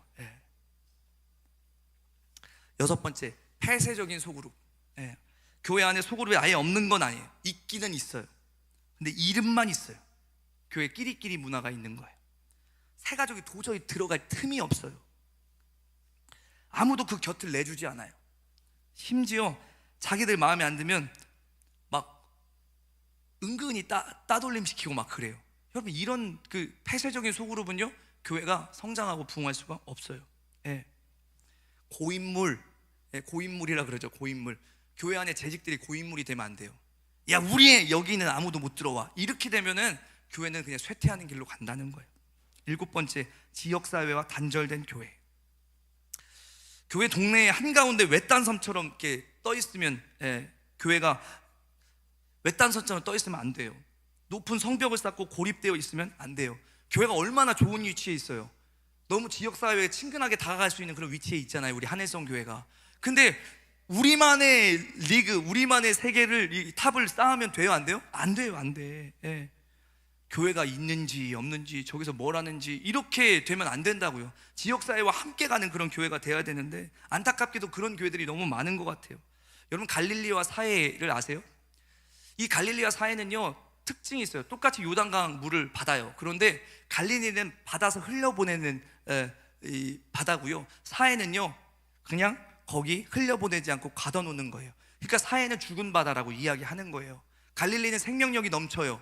그러니까 여러분, 생명력이 넘치는 교회는요, 바로 흘려보내는 교회예요. 받은 은혜를 흘려보내고, 받은 사랑을 흘려보내고, 지역사회의 사랑을 실천하고, 그런 교회가 건강한 교회고 쇠퇴하지 않는 교회의 모습이다라는 거예요. 8번째, 재정 유지 관리에만 치중하는 교회입니다. 사역이나 선교에 돈을 안 써요. 교회 유지 관리에만 돈을 쓰는 거예요. 이렇게라도 교회를 유지하는 게 어디냐, 우리 정도면 잘하고 있다, 이렇게 안주하면요, 그 교회는 쇠퇴하는 거예요. 제가 교회로 왔는데요, 인건비랑 교회 유지비도 안 됐어요. 여러분, 원로 목사님이 생기면요, 그 원로 목사님을 생계를 책임져야 되고 담임 목사님의 생계를 책임져야 되는데 교회는 쇠퇴하고 있는데 그 두 목사님을 섬겨야 되는 일들이 생긴다면 교회가 어떻게 되겠어요? 여러분 100세 시대는 무서운 거예요. 100세 시대 일은 60살 65세에 은퇴하는데 이 사회가 과학이 발달돼서 100세 110세 120세까지 산다. 여러분 어떻게 생각하세요? 여러분은 원로 목사님을 2명 3명 모시는 그런 교회가 될 거예요. 그럼 교회는 어떻게 될까요? 큰일 나는 거죠. 큰일 나는. 교회는 쇠퇴하고 재정은 줄어드는데 그러다가 교회가 헌금이 고갈되고 없어지는 교회, 소멸하는 교회가 돼버리는 거예요. 저희 교회도 그랬어요. 목사님 연금 드리고 담임 목사 사례비, 부사역자 사례비 하면 없어. 돈이 한 달 재정을 보니까 없어. 여러분 그런데요, 그게요 교회 유지로만 교회가 이렇게 돌아가잖아요. 그럼 교회는 절대 부흥할 수 없어요. 사역에 돈을 써야 되고 영혼 살리는 데 물질을 사용하고 그때 교회가 성장하고 부흥하는 거예요. 할렐루야. 여러분 그것들을요 요즘 성도들은요 예리하게 봐요. 예리하게 봐요. 요즘 젊은 성도들은요 이 교회 건물이 얼마나 좋냐 보다 그 교회가 얼마나 좋은 일들을 많이 하고 있냐 이거를 주목해서 보더라고요. 그리고 그것에 열광을 하더라고요. 할렐루야. 세상의 필요를 외면하고 이렇게 이기적으로 닫힌 교회라는 느낌을 받는 순간 젊은 세대는 그 교회를 향해서 마음의 문을 닫아버린대요. 그러니까 재정의 유지 관리에 치중한 교회는 결코 부흥할 수 없고 쇠퇴할 수밖에 없다. 그러면 이 8가지 징후들이 책에서 경고하는 쇠퇴하는 교회의 특징이었어요. 여러분 14가지 부흥하는 교회의 특징, 8가지 쇠퇴하는 교회의 특징을 들으셨어요. 하늘성 교회는 어떤 교회입니까? 여러분이 솔직하게 객관적으로 한번 이 데이터 앞에서 점검해 보셔야 돼요. 우리 교회는 어떤 교회인가? 우리 교회는 어떤 위치에 있는가? 부흥하는 교회 모습이 많습니까? 아니면 쇠퇴하는 교회 모습이 많습니까? 여러분 병원 가면 검사하잖아요. 근데 진단을 잘해야 병을 고칠 수 있잖아요. 여러분도 여러분의 교회의 이 지금 모습, 현재의 모습을 정확하게 진단하고 객관적으로 진단해야지 앞으로 우리가 노력해야 될 부분들이 더 정확하게 보여지는 거죠. 진단을 잘해야지, 검사를 잘 받고 진단을 잘해야지 치료해야 될 게 분명한 것처럼 교회도 정확하게 진단이 되어야지 우리 교회가 앞으로 어떻게 더 힘을 쓰고 어느 부분에 더욱더 재정을 쓰고 인력을 써야 될지 나오는 거잖아요. 여러분 하늘성 교회는 반드시 부흥하는 교회가 되어야 될 줄로 믿습니다. 여기 다른 교회 중직들 앉아있는 거 아니잖아요. 하늘성 교회 중직들이 앉아있는 거잖아요. 그래서 여러분이 가장 바라는 게 하늘성 교회 부흥이 되어야 될 줄로 믿습니다. 아멘. 지금은요 저희 교회 재직들은요 부흥을 의심하는 분이 한 분도 없어요. 저는 그 정도까지는 생각 안 하는데 하나님 중부권의 최고의 교회가 되게 하여 주옵소서, 10,000명 20,000명 교회가 되게 하여 주옵소서, 그렇게 될 줄로 믿습니다. 막 이렇게 막 기도하세요. 저 깜짝 놀라요. 그래서 그렇게 기도 이렇게 하실 때 이거 실시간으로 나가는 거지? 막 이렇게 제가 부끄러워가지고 근데 지금 저희 교회 부흥을 의심하는 재직은 한 분도 없어요. 우리 교회는 부흥한다. 우리 교회는 부흥한다. 우리 교회는 가장 커질 거다. 이렇게 여러분 안에도 그런 믿음이 있어야 될 줄로 믿습니다. 제가 오늘 이야기했던 이 특징들을 근거로 해서 여러분에게 부탁하고 싶은 이야기들을 좀 할 거예요. 여러분 하나님이 디자인하신 교회 중에서 가장 우리가 모델로 삼아야 되는 교회는 초대교회입니다. 하나님께서 이 교회를 탄생시키셨습니다. 그 교회 안에 있었던 모습들이 사실은 부흥하는 교회의 특징들 안에 다 있습니다. 그래서 우리는요 우리가 건강한가 건강하지 않은가를 돌아볼 때는 초대교회를 보면 됩니다. 근데 초대교회 안에 어떤 모습들이 있었고 우리 하늘성 교회 재직들은 어떤 모습을 닮아가야 될지 오늘 잠깐 짧은 시간 동안 들었으면 좋겠는데 첫 번째 읽어보겠습니다. 제가 여러분에게 부탁드리는 거예요. 시작. 재직은 교회를 가장 사랑하고 교회의 비전을 함께 이루어가는 자가 되어야 합니다. 여러분 제가 질문할게요. 여러분 예수님 사랑하십니까? 예수님 사랑하십니까? 교회 사랑하십니까? 봐요. 예수님 사랑한다고 할 때 겁나 컸는데 교회 사랑합니까? 이랬더니 목소리가 작아졌어요. 여러분 우리는 예수님은 사랑한다고 하는데 교회는 사랑한다고 이야기하면 뜨뜻미지근한 반응을 합니다. 여러분 예수님 사랑하는 것과 교회 사랑하는 건 다른 겁니까? 여러분 우리가 이 교회론이 바로 세워져야 되는데요 예수님 사랑하는 것과 교회 사랑하는 것은 같은 겁니다. 할렐루야. 교회는 예수님의 몸이고 신부라고 이야기하죠. 말씀을 한번 보실래요? 에베소서 1장 23절 시작. 교회는 그의 몸이니 만물 안에서 만물을 충만하게 하시는 이의 충만함이니라. 교회는 예수님의 몸이에요. 그래서 교회를 사랑하는 것은 예수님의 몸을 사랑하는 거예요. 할렐루야. 만물 안에 이 만물을 충만하게 하시는 충만함이 교회 안에 있어서 이 교회 안에서 사람도 변화되어지고 사람도 바뀌어지는 거고 죄인도 회개하고 의인되고 구원받는 역사들이 일어나는 거예요. 여러분, 다메섹에 있는 교회를 핍박하러 가던 사울을요, 주님이 세우시고 뭐라고 이야기한 줄 아세요? 말씀 한번 보실래요? 시작. 땅에 엎드려져 들음에 소리가 있어 이르시되 사울아 사울아 내가 어찌하여 나를 박해하느냐 하시거늘. 사울이 박해한 건 교회입니다. 사울이 박해한 건 예수님이 아닙니다. 사울이 박해한 건 교회입니다. 교회를 핍박했습니다. 교회를 박해했습니다. 그런데 예수님은 사울에게 뭐라고 하냐면 네가 나를 박해하느냐라고 했단 말이에요. 그래서 여러분, 교회를 미워하면 주님을 미워하는 거예요. 교회를 박해하면 주님을 박해하는 거예요. 교회를 욕하면 주님을 욕하는 거예요. 왜냐하면 교회는요 그리스도의 몸이고 그리스도의 신부인데요. 여러분 생각해 보세요. 누가 제 아내를 욕하면 제가 기분이 나빠요. 부부는 일심동체죠. 교회를 동일시 하신다는 거예요. 주님은 교회와 예수님을 동일시 하신다라는 것입니다. 할렐루야. 여러분이 예수님을 사랑한다면 반드시 교회를 사랑해야 될 줄로 믿습니다. 여러분, 예수님이 승천하셨잖아요. 하늘에 계시고 재림 때까지 하나님 우편에 계시면서 우리 집을 만들고 계신다고 요한복음 14장은 밝히고 있는데요, 예수님이 천국에 계신데 어떻게 교회가 예수님이 될 수 있을까? 여러분, 이것을 이해하려면 예수님과 교회의 관계를 이해해야 되는데요, 이 예수님과 교회를 가장 쉽게 설명한 것이 에베소서 5장입니다 예수님과 교회를 신랑과 신부로 설명하는데요, 말씀 한번 보실래요? 에베소 5장 31절입니다 없어요? 제가 읽을게요. 그러므로 사람이 부모를 떠나 그의 아내와 합하여 그 둘이 한 육체가 될지니 이 비밀이 크도다. 나는 그리스도와 교회에 대하여 말하노라. 여러분, 남자와 여자가 남남으로 살다가 부부가 될 때는요, 이제 둘이 아니라 하나라는 거예요. 예수님은 신랑, 교회는 신부가 되어 둘이 하나가 되는 거예요. 제가요 목회를 하면서 하지 않는 게 있어요. 그게 뭔지 아세요? 아무리 아무개 집사님이 자기 남편한테 속상하다고 저한테 와서 남편 욕을 해도 같이 동조하지 않아요. 그러면 제정신 돌아오면, 아니 왜 우리 남편을 그렇게 욕해? 이렇게 한다니까요. 그러니까 내가 깜짝 놀라는 거예요. 아니 자기가 욕해서 내가 동조해줬는데 아니 왜 우리 남편을 그렇게 봐 하고서 나중엔 기분 나빠서 교회 떠난다 그런다니까요. 그래서 누가 와서 자기 남편을 아무리 욕해도 그래도 집사님 그런 남편 없어요, 이렇게 남편을 칭찬해야 좋아하지, 같이 욕하면 큰일 나요 나중에.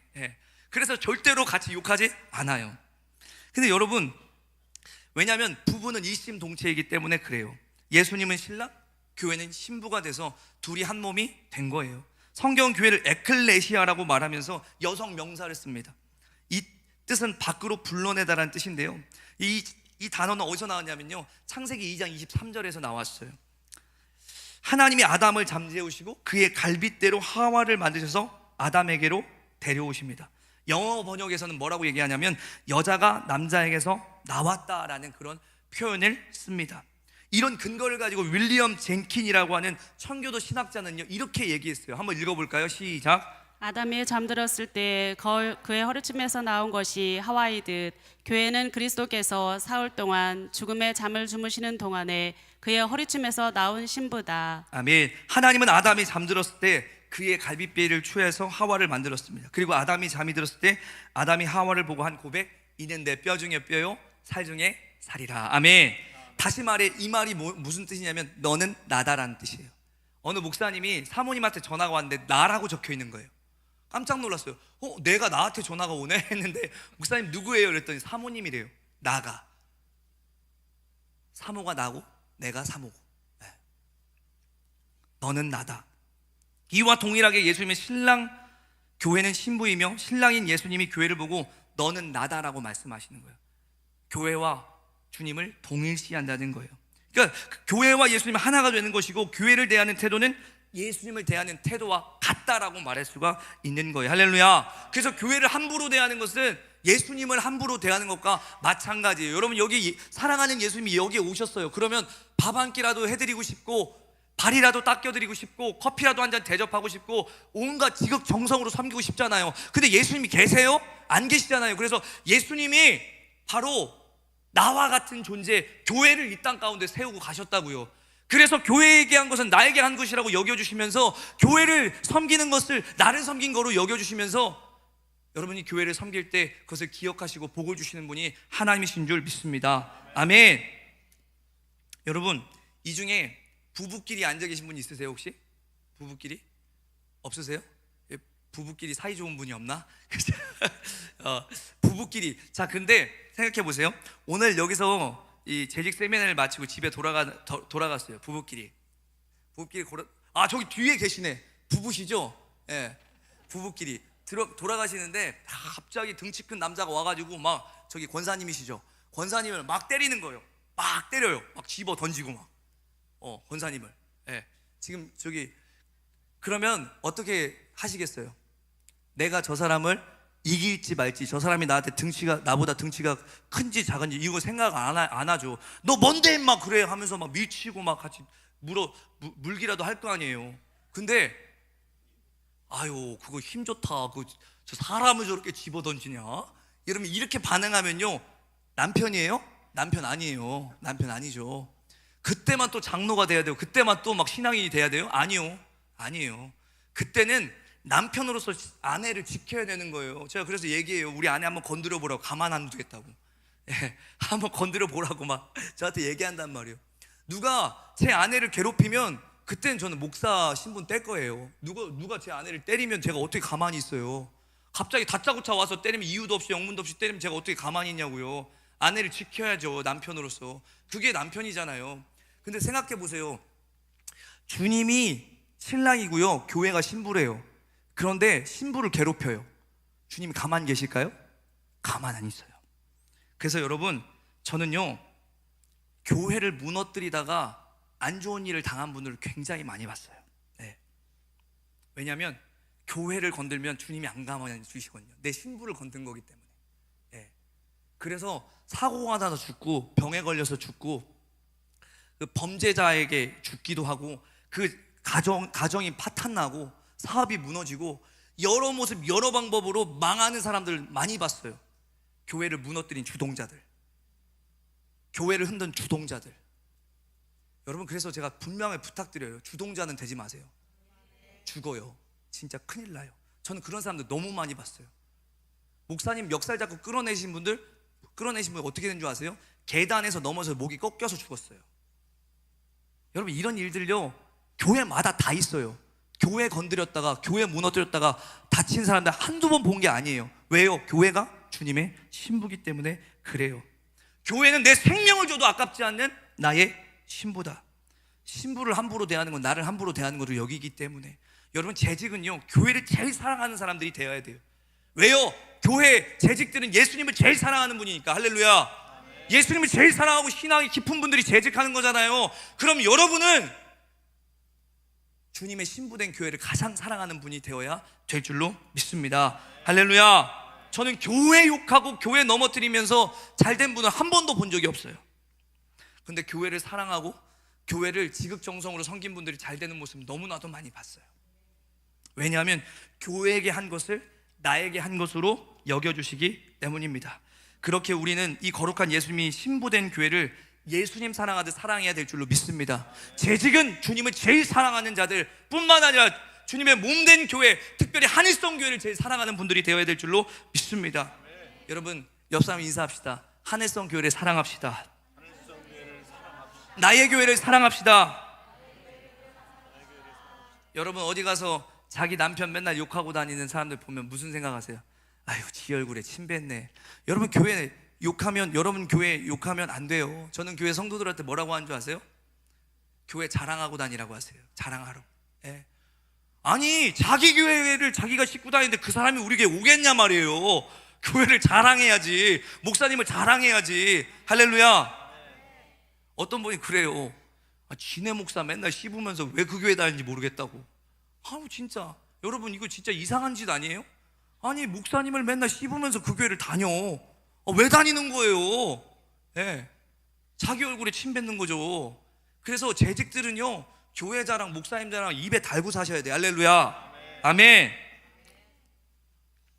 목사님을 사랑하고 교회를 사랑하잖아요. 그럼 교회 비전을 붙드는 거예요. 교회가 나아가야 될 방향을 붙들고 그것을 위해서 애쓰고 힘쓰는 그런 재직들이 된다라는 거예요. 제가 우리 교회의 비전을 이렇게 정했어요. 월드, 월드라고 정했어요. 여기서 워시피 처치, 예배하는 교회, 예배로 부흥하는 교회, 오이코스 처치, 소그룹으로 부흥하는 교회, 리칭아웃 처치, 나누고 섬기면서 부흥하는 교회, 그리고 라이프 기빙 처치, 살리고 살리는 교회, 전도하고 선교함으로 부흥하는 교회, 디사이플링 처치, 무리에서 제자로, 바로 제자 삼는 교회. 이게 월드라고 해서 5가지 비전이에요. 한 해 하나씩만 집중합니다. 그리고 이것들을요, 재직들한테 훈련시키고 성도들한테 훈련시키고 새가족반이 끝나면은 새가족들한테 교회 비전 교육을 시켜요. 그리고 넘겨봐 주세요. 교회의 입구에다 붙여놓고, 계단에다 붙여놓고, 벽면에다 붙여놓고, 넘겨보세요. 엘리베이터에다 붙여놓고, 그 다음에 주보에다 붙여놨어요. 여러분이 비전이 공유돼야 돼요. 공유돼야 돼요. 재직들은 이 비전을 다 알아야 되고요, 그리고 성도들도 이 비전을 공유해야 돼요. 그러니까 우리 성도들은 알아요. 올해가 섬기면서 부흥하는 교회니까 내년에는 선교하고 전도하겠구나. 이거를 성도들이 미리 알고 있어요. 그리고 이때 뭔가를 할 때 호응해 준다고요. 왜냐하면 비전을 알고 있으니까요. 5년에 한 바퀴씩 돌아요. 그러니까 월드 1년에 하나씩 집중하니까 성도들이요, 이해하기 편해요. 그렇게 가는 거예요. 제가 그래서 3년차 담임 목회로는 3년 차예요.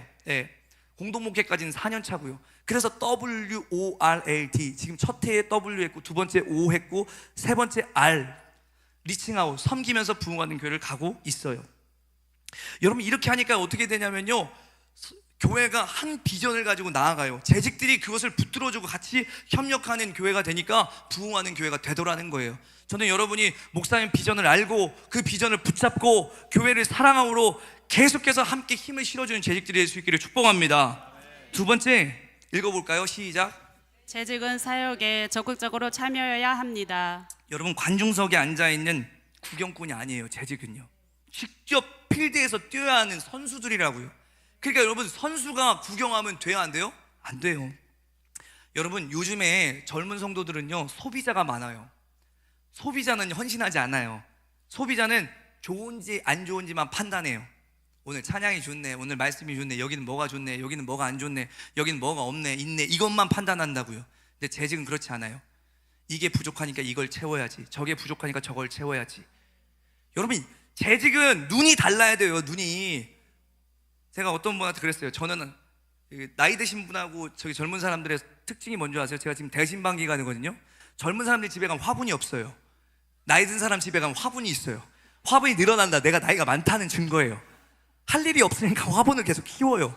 근데 젊은 사람들은 애 하나 키우는 것도 힘들어. 그래가지고 화분이 없어. 근데 나이 든 사람 막 울면서 웃다가 막 그래, 집사님은. 재밌죠? 재밌죠? 아무튼 근데 화분이 없어요. 그런데 제가 이 화분이 보이겠냐고, 교회 왔는데 화분이 300개가 넘어요. 화분 키우는 데는 내가 자신이 없는데 화분이 막 300개가 넘는 거예요. 근데 제가 교회에서 그래요. 아무리 교회 왔다 갔다 해도요, 이 화분이 안 보인 사람은 화분이 안 보여요. 근데 화분이 보인 사람은 화분만 보여요. 따라합시다. 보이는 것은 사명이다. 보이는 게 사명이에요. 화분이 보이면 화분 내가 책임져야 되는 거예요. 할렐루야. 왔다 갔다 해도 쓰레기가 하나도 안 보인 사람이 있어요. 앞만 보고 간 사람. 쓰레기가 보여요. 그럼 그 환경 미화는 내 책임인 거예요. 할렐루야. 이 재직들은요, 뭔가 내가 해야 될 일들을 보는 거예요. 아멘. 해야 될 일을 보는 거예요. 저희 교회 한 장로님이 왔어요. 이분 한밭집을 해요. 한밭집을 하는데 이분이 교회 오자마자 뭘 하신 줄 아세요? 목사님, 배식대가 한쪽으로 가서 너무 오래 걸립니다. 줄을 너무 많이 서야 돼서 이 배식대를 이렇게 제가 짜올 테니까 이렇게 놓으면 어떨까요? 양쪽으로 먹으면 빨리 먹을 수 있습니다. 바로 보이니까 자기가 그걸 하더라는 거예요. 보이는 게 사명이에요. 여러분, 재직은요, 보이는 게 많아야 되고요, 그리고 보이는 것을 내가 채우는 거예요. 계속 이것도 없네 저것도 없네 평가하는 소비자가 아니에요. 여러분, 선수라고요. 같이 뛰는 선수. 할렐루야. 앞에서 말씀드렸죠. 평신도가 사역의 주체가 되는 교회가 든든히 서는 거예요. 여러분의 이 달란트가 뭐예요? 여러분이 잘할 수 있는 게 뭐예요? 그것을 찾아가지고 그것들을 여러분이 하는 분들이 되어야 되는 거예요. 그래야 역동적인 교회가 되고 살아나는 교회가 될 수가 있는 거예요. 할렐루야. 특히 막 이 젖병 신자들 있잖아요. 맨날 삐지는 성도들, 그런 성도들 여러분이 좀 찾아다니면서 막 젖도 주고 우쭈쭈도 해주고 그래야 돼요. 목사님이 계속 다니고 사모님 계속 다니면 아무것도 못해요. 아무것도 못해요. 여러분이 좀 다녀야 돼요. 제가 저희 교회 그 권사님들 있잖아요. 권사님들 제가 왔더니요, 목사님 젊은 애들 시키세요. 젊은 애들 시키세요. 젊은 애들이 없는데 왜 자꾸 젊은 애들 시키라고 해요? 젊은 애들이 없잖아요. 젊은 사람이 어디 있어요? 권사님들밖에 없는데 갑자기 왜 젊은 애들 다 시키라고 하냐고 막. 그래서 따라해 보세요. 따라해 보십시다. 오늘이 가장 젊은 날. 제가 매일 외쳤어요. 우리 권사님들한테 오늘이 가장 젊은 날. 70대 80대 따라해 보세요. 오늘이 가장 젊은 날. 그래서 숟가락 들 수 있어요? 없어요? 밥 해먹어요? 밥 안 해먹어요? 밥 해먹는데요. 그러면 교회에서도 식사봉사 놓지 말고 하세요. 그래서 지금은 막 76세까지 77세까지 식사봉사 해요. 다. 그래서 제가 어떻게 하는 줄 아세요? 20대 30대들한테 가가지고 40대들한테 가가지고 목사님 저희 애들 저희 가족밥도 못해요. 근데 어떻게 식사봉사를 해요? 막 그래요. 77세도 해요. 그분들은 20대부터 해가지고 지금 계속 하고 있어요. 언제까지 얻어만 먹어요? 라면 끓여도 되니까 하세요. 그래서 지금 그래서 다 해요. 20대도 30대도 40대도 70대도 싹 다 해요. 이렇게 서로 이렇게 움직이는 교회가 돼야, 역동적인 교회가 돼야 될 줄로 믿습니다. 여러분, 주님이 첫 번째로 디자인하신 예루살렘 교회는 문제가 없었을까요? 문제 있었어요. 구제 물품을 나누어주는 과정에서요, 헬라파 과부들이 자꾸 소외된 일이 생겼고 결국 성도들이 사이에서 원망이 터져나오고 자칫 잘못하면 히브리파 교회와 헬라파 교회로 이렇게 찢어질 수 있는 위기 가운데 있는 그런 교회였는데요. 그때 사도들이 무슨 결정하는 줄 아십니까? 사도행전 6장 2절 3절 4절 읽어볼까요? 시작. 12사도가 모든 제자를 불러 이르되 우리가 하나님의 말씀을 제쳐놓고 접대를 일삼는 것이 마땅하지 아니하니 형제들아 너희 가운데서 성령과 지혜가 충만하여 칭찬받는 사람 7을 택하라. 우리가 이 일을 그들에게 맡기고 우리는 오로지 기도하는 일과 말씀 사역에 힘쓰리라 하니. 아멘. 오늘로 따지면 재직을 세우고 그 일을 그들이 감당하도록 했다라는 거예요. 여러분, 그 문제를 그렇게 지혜롭게 해결했다는 거예요. 아니, 목회자들이 계속 이런 여러 가지 문제들이 생기니까 목회자들이 말씀과 기도를 전념할 시간이 없는 거예요. 그래서 재직들에게 그것을 세워서 맡겼다는 거예요. 여러분이 사역에 적극적으로 참여하는 교회가 될 때 목사님이 말씀 사역과 기도 사역에 더 집중할 수 있고 영혼을 살리는 사역에 더 집중할 수 있단 말이에요. 할렐루야. 그래서 여러분들은요, 따라합시다. 방화범이 되면 안 되고 소방수가 돼야 된다. 이 말이 뭔지 아세요? 여러분이 문제를 만드는, 교회를 불지르고 다니는 사람이 되면 안 된다는 얘기예요. 재직들이 불지르면 안 돼요. 불 끄고 다녀야지. 할렐루야. 우리 옆 사람 인사합시다. 불 끄고 다닙시다. 불 끄고 다니셔야 돼요. 불 끄고 다니셔야. 불 지르고 다니면 안 되고, 여기서 문제 일으키고 저기서 문제 일으키고 여기서 들이받고 저기서 들이받고 막 들이받고 다니면 안 되고 불 끄고 다니셔야 된다고요. 할렐루야. 우리 한혜성 교회가 가장 부흥했을 때가 언제입니까? 여러분, 모든 교회는요 가장 부흥했을 때는 언제냐면요, 바로 구경꾼이 많았을 때가 아니라 참여자가 많았을 때예요. 교회 움직이는 사람이 많고 일꾼들이 많았을 때 그 교회는 부흥한단 말입니다. 사도행전의 초대교회는요, 사도들만 사역한 게 아니라요, 모든 사람이 같이 했어요. 그러니까 사도행전의 초대교회는 엄청난 부흥을 이뤘던 거예요. 할렐루야. 저는 재직들로부터 시작해서 이 한혜성 교회 성도들이 다 일하는 일꾼들이 될 때, 구경꾼이 아니라 참여자가 될 때 이 교회는 계속해서 부흥하게 될 줄로 믿습니다. 할렐루야. 교회는요 건물로 부흥하지 않아요.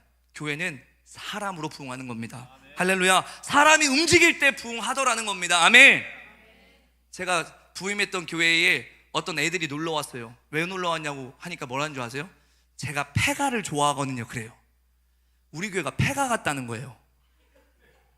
교회가 폐가 같대요. 그래서 폐가를 좋아해서 구경하러 왔다는 거예요. 제가 너무 충격을 받았어요. 우리 교회가 폐가 같아? 너무 충격을 받았어요. 그 건물이 많이 단장됐지만 지금도 여전히 오래된 건물이죠. 건축한 지 20년이 지났으니까요. 근데 오래된 건물이니까요. 그런데 지금 교회가 부흥해요. 왜요? 건물이 바뀌어서가 아니에요. 사람이 움직이니까 부흥하는 거예요. 할렐루야. 그래서 여러분, 지금은 저희 교회에 사역을 안 하는 성도를 찾기가 더 힘듭니다. 네. 지금도 제가 교회 이제 저녁에 행사가 있어요. 지금 막 청년들, 청소년들이 다른 교회랑 지금 축구 시합하고 있어요. 그래서 막 거기 가서 막 떡볶이도 이렇게 저기 분식집 하는 분이 나가서 출장 분식하라고 했어요. 막 떡볶이도 하고 오뎅도 하고 이거 막 이 닭강정도 튀기고 막 거기서 그 교회도 주고 막 하라고 했어요. 그래서 끝나고 가야 돼요. 막 움직이는 교회가 되니까 교회가 부흥하더라는 거예요. 예. 여러분, 바라기는 오늘 여러분이 결단했으면 좋겠습니다. 하나님, 내가 구경꾼 되지 않고 참여자 되겠습니다. 할렐루야. 벤치만 데우는 선수가 아니라 그냥 박물관에 있는 화석처럼 가만히 있는 재직이 아니라 움직이는 재직이 되겠습니다. 할렐루야. 일하는 재직이 되겠습니다. 주님, 나에게 거룩한 어깨를 허락하여 주옵소서. 나의 십자가를 지고 주님을 따르게 하여 주시고 우리 교회를 세우게 하여 주옵소서. 할렐루야. 이런 자세를 재직들만 가져도 교회는 살아나게 될 줄로 믿습니다. 아멘. 세 번째 읽어볼까요? 시작. 재직은 예배와 기도의 본이 되어야 합니다. 제가 앞에 얘기했죠. 예배가 엔진이라고요. 예배 분위기는 앞에 있는 몇 사람이 만들어요. 그래서 재직들은 제일 먼저 예배에 오고, 그리고 와서 잡담하지 말고 기도하고 뜨겁게 예배하고 뜨겁게 아멘하고 그렇게 예배하는 분들이 되셔야 돼요. 할렐루야. 제가요, 그 전에 있던 교회 목사님과 함께 전국의 극동방송을 돌아다니면서 새가족 세미나를 했어요. 목사님이 모든 강의를 하기 어려우니까 제가 전도사 때부터 저한테 강의를 맡겼어요. 그래서 2강, 3강 막 이렇게 저한테 강의를 맡기고 막 그랬었는데요. 돌아다녀 보니까요, 제가 알아요. 목회자가 신이 나는 교회와 지역이 있고요, 목회자의 힘을 빼는 이 교회와 지역이 있더라고요. 대체적으로 누가 힘을 빼냐면 충청도가 힘을 빼요. 아멘을 집에 가서 하는지 아멘을 안 해. 예, 반응이 없어.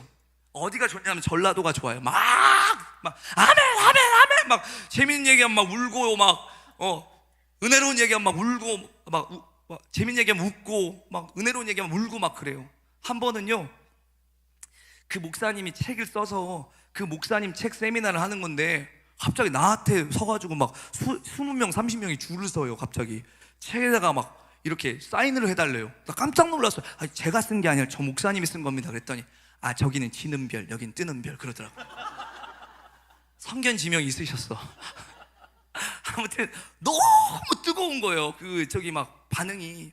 여러분, 중직들이, 재직들이 이 예배 시간에 아멘 아멘 크게 해주면요, 목사님이 신이 나요. 설교가 더 좋아져요. 할렐루야. 그러니까 여러분들이 뜨겁게 예배하고 예배의 본이 되고 기도의 본이 되는 분들이 될 수 있기를 바랍니다. 저희 교회는 지금 막 새벽 예배도 많이 나오고요, 수요 예배도 많이 나오고 금요 예배는 더 사모함으로 막 나와요. 가득가득 차요. 얼마나 지금 예배를 사모하는 분위기가 된지 몰라요. 제가 예배를 사모하니까요, 어떤 일이 벌어진 줄 아세요? 한 명 놓고 1000명 있는 것처럼 설교하는 거예요. 할렐루야! 막 이러면서. 그분도 당황하잖아요. 막 한 명 놓고 막 1000명 있는 것처럼 설교하고 찬양하니까 젊은 목사님 애쓰는데 예배하러 나와. 한 분, 두 분 예배하러 나오고 거기서 은혜 받기 시작하고 막 예배가 살아나는 거예요. 그러면서 제가 막 어떻게 기도했냐면, 하나님, 여기는 드럼이 있어야 됩니다. 여기는 신디가 있어야 됩니다. 스피커를 바꿔주옵소서. 믹서를 바꿔주옵소서. 하나님, 우리 교인 아니면 남의 교인이라도 감동시켜서 하나님 바꿔주옵소서. 여러분, 교회 초반에요, 사역자가 12명이 왔어요. 교회에서 상처받은 사역자, 사고쳐서 쫓겨난 사역자, 우울증으로 그만둔 사역자, 뭐 사역에 자존감이 떨어져서 사역을 그만둔 사역자, 이렇게 저렇게 사역자들, 그리고 성가대 지휘자, 교회 상처받고 신앙을 떠나 있는 성가대 지휘자 막 다 와서 12명이 왔어요. 하나님 앞 그렇게 기도했을 때 그들이 찬양을 인도하고 드럼을 치고 베이스를 치고 피아노를 치고 막 그러면서 예배가 살아나는데요, 외부 교인이 한 3천만 원 넘게 헌금했어요. 그래서 막 이것도 바꾸고 저것도 바꾸고, 진짜 어떤 분은 이래요. 그 교회에 지나가는데 하나님이 이 교회 간판 바꿔주래요. 하나님, 내 교회 아닌데, 우리 교회도 아닌데 간판을 왜 바꿔요? 근데 기도할 때마다 생각나는 거예요. 저 교회 간판 바꿔줘라, 산성교회 간판 바꿔줘라. 그래서 왔어요. 500만 원 들고. 목사님, 간판 바꿔주래요. 축복 기도해서 보냈어요. 그런 일들이 있었어요. 그랬더니 막 목사님, 재직들이 뭐라고 하냐면, 목사님, 우리 교회를 왜 남의 교인이 바꿔요? 그럼 헌금하세요. 뭐 하고 싶으세요, 목사님? 그러면서 헌금을 막 하는 거예요. 예. 여러분, 우리 이 재직들이 예배를 막 드리고요, 은혜를 받으니까요, 그리고 제가 기도한 것들이 막 응답되고 하니까요, 막 성도들이 막 힘을 모아서 막 교회를 세우는데 힘을 써주는 거예요. 할렐루야. 그러니까 막 교회가 살아나는 거예요. 여러분이 먼저 예배의 매너리즘에 빠지지 말고 예배를 가장 은혜롭게 세우는 일에, 예배의 분위기를 잘 만들어주는 일에 여러분 힘쓰시기를 예수님의 이름으로 축복합니다. 아멘. 저희 교회 장로님이 계신데 76세세요. 그 장로님이 지금 호흡기를 꽂고 있어요, 목에. 예. 근데 그 장로님이 저한테 늘 모든 예배를 참여하셨어요, 그분이. 근데 갔는데 막 울어요. 제일 힘든 게 뭐냐면 아픈 게 아니래요. 목사님, 예배 자리 못 지킨 게 제일 죄송합니다, 그러더라고요. 목사님 힘들어야 되는데, 앞에서 아멘하고 힘들어야 되는데 예배 자리 못 지킨 게 제일 죄송합니다, 그러면서 막 울어요. 근데 갑자기 하나님 기적적으로 진짜 완전히 살이 다 빠져서 죽기 직전이었는데, 예배 시간에 저희는 성도들의 질병이 있으면 합심해서 막 기도해요. 막 몇 분이고 기도해요. 예. 예물을 올리면 더 그걸 가지고 또 기도하고. 근데 갑자기 막 몸에 힘이 들어가더니 음식을 막 먹기 시작하더니 막 걷기 시작하고 퇴원하셨어요. 예. 퇴원하셨어요. 정말 기적적인 회복이죠. 예. 예배 가운데 이러한 간증들이 나오니까 막 재직들이 더 막 은혜를 받고 예배를 세우고, 지금은 모든 성도들이 예배 가운데 은혜를 받고 있어요. 여러분이 그 예배를 세우는 그 예배와 기도의 본이 될 수 있기를 바랍니다. 네 번째 읽어보겠습니다. 시작. 재직은 담임 목회자의 든든한 동역자가 되어야 합니다. 재직은 담임 목회자의 든든한 동역자가 되어야 돼요. 초대교회가 집사를 세운 이유도 바로 그것이었죠. 목회자가 사역의 본질에 집중할 수 있도록 이렇게 하기 위함이었어요. 다시 말해 교회의 직분자들은, 재직들은 목회 사역을 방해하는 사람이 아니라, 따라합시다, 돕는 사람이다. 돕는 사람이에요. 그래서 여러분은 목사님의 든든한 지원군들이 되어야 될 줄로 믿습니다. 할렐루야. 교회마다 되는 교회는요, 교회 5분 대기조가 있어요. 목사님이 언제든 부르면 다 달려오는 5분 대기조들이 있다고요. 예. 교회를 위해서 이 든든한 이 동역자들이 되어야 되는 거예요. 할렐루야. 히브리서 13장 17절을 보니까요, 여러분은 지도자들의 말을 잘 듣고 그들에게 복종하십시오. 읽어볼까요? 시작. 여러분은 지도자들의 말을 잘 듣고 그들에게 복종하십시오. 그들은 자기들이 한 일을 하나님께 보고해야 할 사람들이므로 정신을 바짝 차리고 여러분의 영혼을 보살핍니다. 그러므로 그들이 이 일을 괴로운 마음으로 하지 않고 기쁨으로 하게 하십시오. 그렇게 하지 않으면 여러분에게 유익이 없습니다. 아멘. 아멘. 교회가 건강하게 세워지려면 리더십과 공동체 사이에 신뢰가 있어야 돼요. 어느 교회를 제가 최근에는 일주일에 한 곳 아니면 두 곳씩 이렇게 다니게 되고 있는데, 좀 교회 안에 리더십의 교체 가운데 어려움을 겪었던 교회들을 만날 때가 있어요. 그러면 자라보고 놀란 것은 소뚜껑 보고 놀란다고 이 리더십에 대한 신뢰가 완전 무너져 있는 교회들이 있어요. 제 친구도 그런 교회를 갔어요. 그랬더니 너무 힘들다는 거예요. 계속 경계하고 계속 딴지 걸고 계속 태클을 걸고 못하게 하고 그렇게 한다는 거예요. 의심하고. 그러니까 뭐라고 하냐면 저한테 부사역자 자리 좀 알아봐 달래요. 못하겠대요. 너무 힘들대요. 여러분, 운동 경기를 한번 보세요. 축구를 생각을 해볼게요. 작전을 짜요. 그런데 작전대로 선수들이 하나도 안 움직여요. 그럼 어떻게 될까요? 그 경기에서 지는 거죠. 네, 지는 거예요. 훌륭한 작전을 세워도 선수들이 따라주지 않으면, 감독을 신뢰하고 그 전술에 맞게 움직여주지 않으면 좋은 경기를 할 수가 없어요. 네. 강한 팀은요, 작전을 따고 그 전략대로 잘 움직여주는 팀이 좋은 팀이에요. 그래서 재직들만큼은 담임 목사님의 이 든든한 지원군이 되셔서 목회를 돕는 분들이 되어 주셔야 되는 거예요. 그래야지 교회가 목사님이 하고자 하는 목회가 풀어지게 되고 되어지게 되고 열매를 보게 되는 거예요. 할렐루야. 그래서 저희 장로님들은 다 저희 아버지보다 나이 많은 분들이 많다고 했잖아요. 아버지 뻘. 네. 과거에는 저를 젊은 목사라고 생각하셨어요. 근데 지금은 저분은 우리의 담임 목사님이셔, 이렇게 됐어요. 지금은 저를 존경하세요. 제 뒷모습만 봐도 은혜가 된다고 말씀하세요. 저희 교회 이번에 부흥회 때 목사님이 오셨는데 그 부흥회 목사님이 식사를 대접하거나 장로님들하고 부딪힐 때 장로님께 물었대요. 박 목사님 어떠세요? 그랬더니 뒷모습만 봐도 은혜가 됩니다. 너무 좋습니다. 너무 존경합니다. 어떻게 젊은 목사님 저렇게 하실 수 있는가? 정말 존경스럽습니다. 그렇게 이야기한대요. 근데 그분이 저한테 뭐라고 하냐면 목사님 교회 부흥하겠다 그러시더라고요. 예, 부흥하겠다. 어떻게 교회의 토양을 이렇게 바꿨어 2년 만에 하면서 깜짝깜짝 놀라세요. 여러분, 근데 그게 좋은 리더는요 리더가 자기가 좋은 리더라고 서는 게 아니에요. 팔로워들이 좋은 리더를 만드는 거예요. 저는 우리 교회 교인들이 저를 좋은 리더로 만들었다고 생각해요. 저는 여러분들이 목사님을 그렇게 든든한 지원군이 되셔서 목사님을 좋은 목사님으로 만들어 주시기를 예수님의 이름으로 축복합니다. 재직들이 교회의 필요를 보고 채우고 섬기고 움직이기 시작하고 무엇보다 담임 목사님과 한마음이 돼서 교회를 함께 이끌어 나갈 때 여러분 한혜성 교회는 정말로 회복을 넘어 진짜 부흥으로 나아갈 수 있게 될 줄로 믿습니다. 할렐루야. 따라하겠습니다. 목사님, 제가 든든한 동역자가 되겠습니다. 주먹 딱 쥐고 한번 해볼래요? 목사님, 제가 든든한 동역자가 되겠습니다. 지금 안 따라하는 사람 지금 큰 문제예요. 나 삐딱선 타겠다는 그런 걸로 받아들여져요. 다시 한번 할까요? 목사님, 제가 든든한 동역자가 되겠습니다. 할렐루야. 여러분, 목사님의 든든한 동역자가 되어 주시기를 예수님의 이름으로 축복합니다. 5번째, 재직은 읽어볼까요? 시작. 재직은 소그룹을 살리는 사람이 되어야 합니다. 사도행전 2장 42절에 보니까 그들이 사도의 가르침을 받아 서로 교제하고 떡을 떼며 오로지 기도하기를 힘쓰니라. 여러분, 이 솔로몬 행각에서 그들은 대예배를 드렸어요. 근데 그때 마이크가 있었냐고요? 수백 수천이 앉아서 말씀을 듣는 거예요. 앞에 있는 사람 잘 들었겠죠? 뒤에 있는 사람 잘 못 들었어요.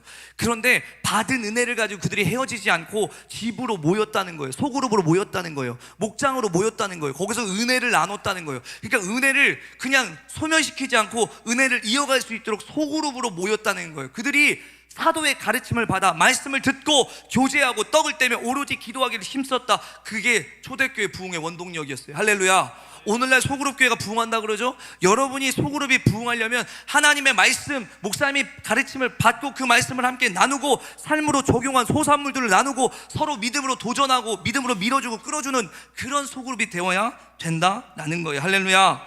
그래서 소그룹을 살려내는 일을 누가 해야 되냐? 재직들이 해야 돼요. 왜냐하면 재직들이 다 소그룹 리더잖아요. 재직들이 다 목자고, 여기는 목자라고 하나요? 셀이라고 하나요? 셀 리더니까 목자들이 그 역할들을 해줘야 된단 말이에요. 할렐루야. 여러분이 각 그룹에서 소그룹에서 해산을 낳는 수고를, 해산의 수고를 해야 돼요. 생명을 낳는 수고를 해야 된다는 거예요. 그렇지 않으면 이렇게 새로운 일꾼들이 태어나고 자라날 수가 없는 거죠. 에베소서 4장 16절을 읽어볼까요? 시작. 말씀이 없나요? 제가 읽어볼게요. 그에게서 온몸이 각 마디를 통하여 도움을 받음으로 연결되고 결합되어 각 지체의 분량대로 역사하여 그 몸을 자라게 하며 사랑 안에서 스스로 세우느니라. 아멘. 여러분, 하늘성 교회의 뭐냐면 여러분은 따라합시다. 마디예요. 마디 역할을 잘 하셔야 돼요. 마디를 통해 도움을 받고 연결되고 결합되어서 자라난대요. 그러니까 여러분이 마디 역할을 잘해야 돼요. 소그룹을 세우는 일꾼들이 되어야 된다고요. 그러니까 목사님의 든든한 지원군이 된다라는 것은 여러분이 교회의 방향을 잘 이해하고 밑에 마디가 되어서 그 세원들에게 그것들을 잘 가르치고 함께 같이 갈 수 있도록 그 역할들을 감당하셔야 된다는 거예요. 그래서 여러분이 그렇게 소그룹에서 세원들의 눈물을 닦아주고 위로해주고 그들을 위해서 기도해주고 그리고 교회가 나아가야 될 방향들을 같이 공유하고 받은 은혜를 나누고 막 그렇게 소그룹을 세워갈 때 여러분, 한혜성 교회는 부흥하는 교회가 될 수 있을 줄 믿습니다. 할렐루야. 그래서 여러분이 셀에서 정말로 부정적인 의견들을 증폭시키는 셀장이 되면 안 되고요. 긍정적인 이런 믿음의 어떤 꿈들을 꾸게 하고 이렇게 함께 나아갈 수 있게 만드는 셀장들이 되어야 될 줄로 믿습니다. 6번째, 재직은 시작. 재직은 새 가족을 환영하는 사람이 되어야 합니다. 자, 교회 안에 혹시라도 끼리끼리 뭉치는 폐쇄적인 그룹이 있으면 깨시기를 바랍니다. 예, 재직은 고인물이 되면 안 돼요. 교회 로비나 뭐 식당에서 낯선 분이 오면 무조건 가까이 다가가서 인사하세요. 저도 맨날 훈련시켜요. 권사님, 장로님 째려보지 마시고 가서 인사하세요. 예, 다 인사하라고 해요. 가서 막 반갑게 인사해요. 그리고 앞에 새가족 팀들은요 다 안아줘요. 성도들이 오면 어서 오세요, 보고 싶었어요, 안아줘요. 그러니까 어떤 분들은 부담스러워하는 분도 있어요. 그런데 좋아해요. 거의 대부분이 좋아해요. 그리고 그런 환영하고 환대하는 분위기를 새가족들이 따뜻함을 느껴요. 여러분, 먼저 환하게 웃어주고 먼저 다가가 주세요. 그래서 우리가 연습할 게 이거예요. 재지기 할 거 읽어볼까요? 시작.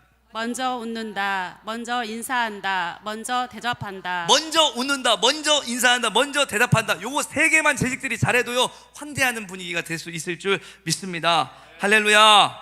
네. 그런 의미에서 옆 사람은 다시 한번 인사하겠습니다. 전도지 좀 펴세요. 전도지 좀 펴세요. 네, 여러분의 얼굴이 교회 전도지예요. 네.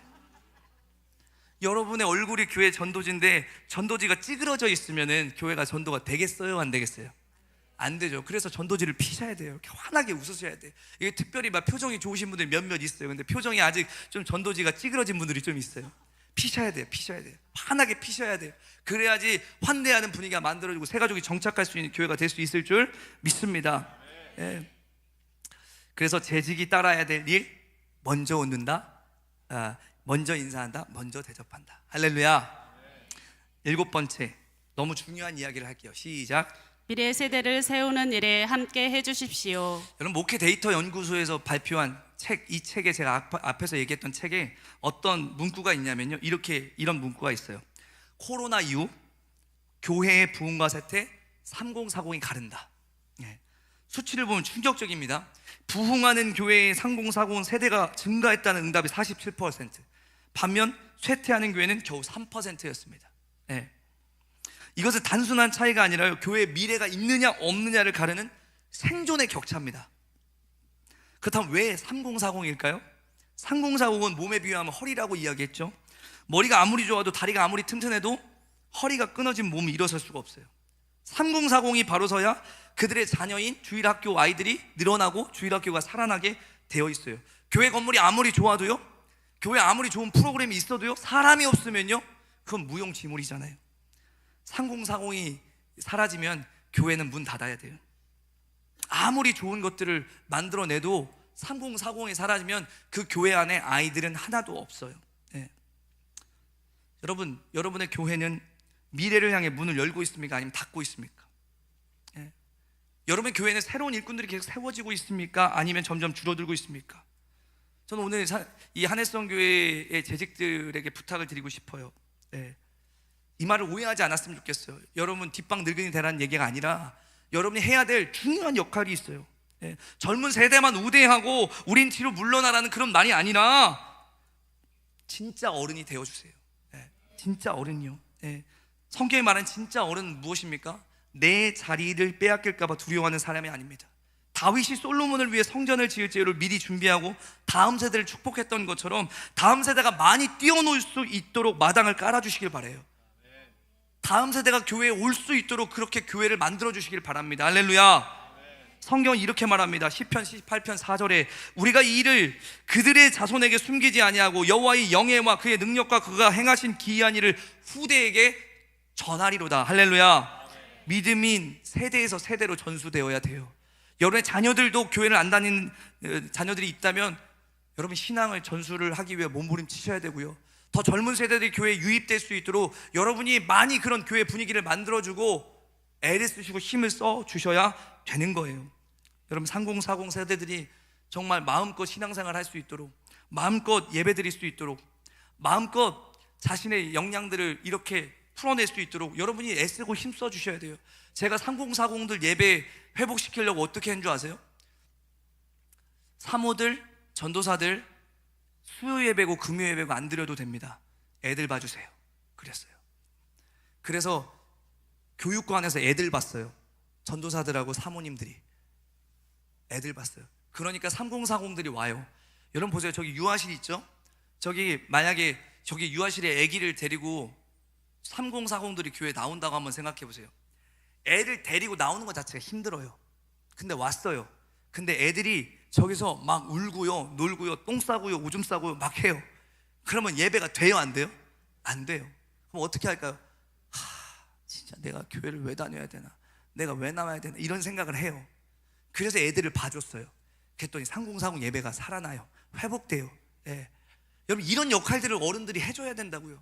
주일날 일부 예배들을 막 어른들이 드리고 3040의 자녀들을 봐주는 일들도 필요해요.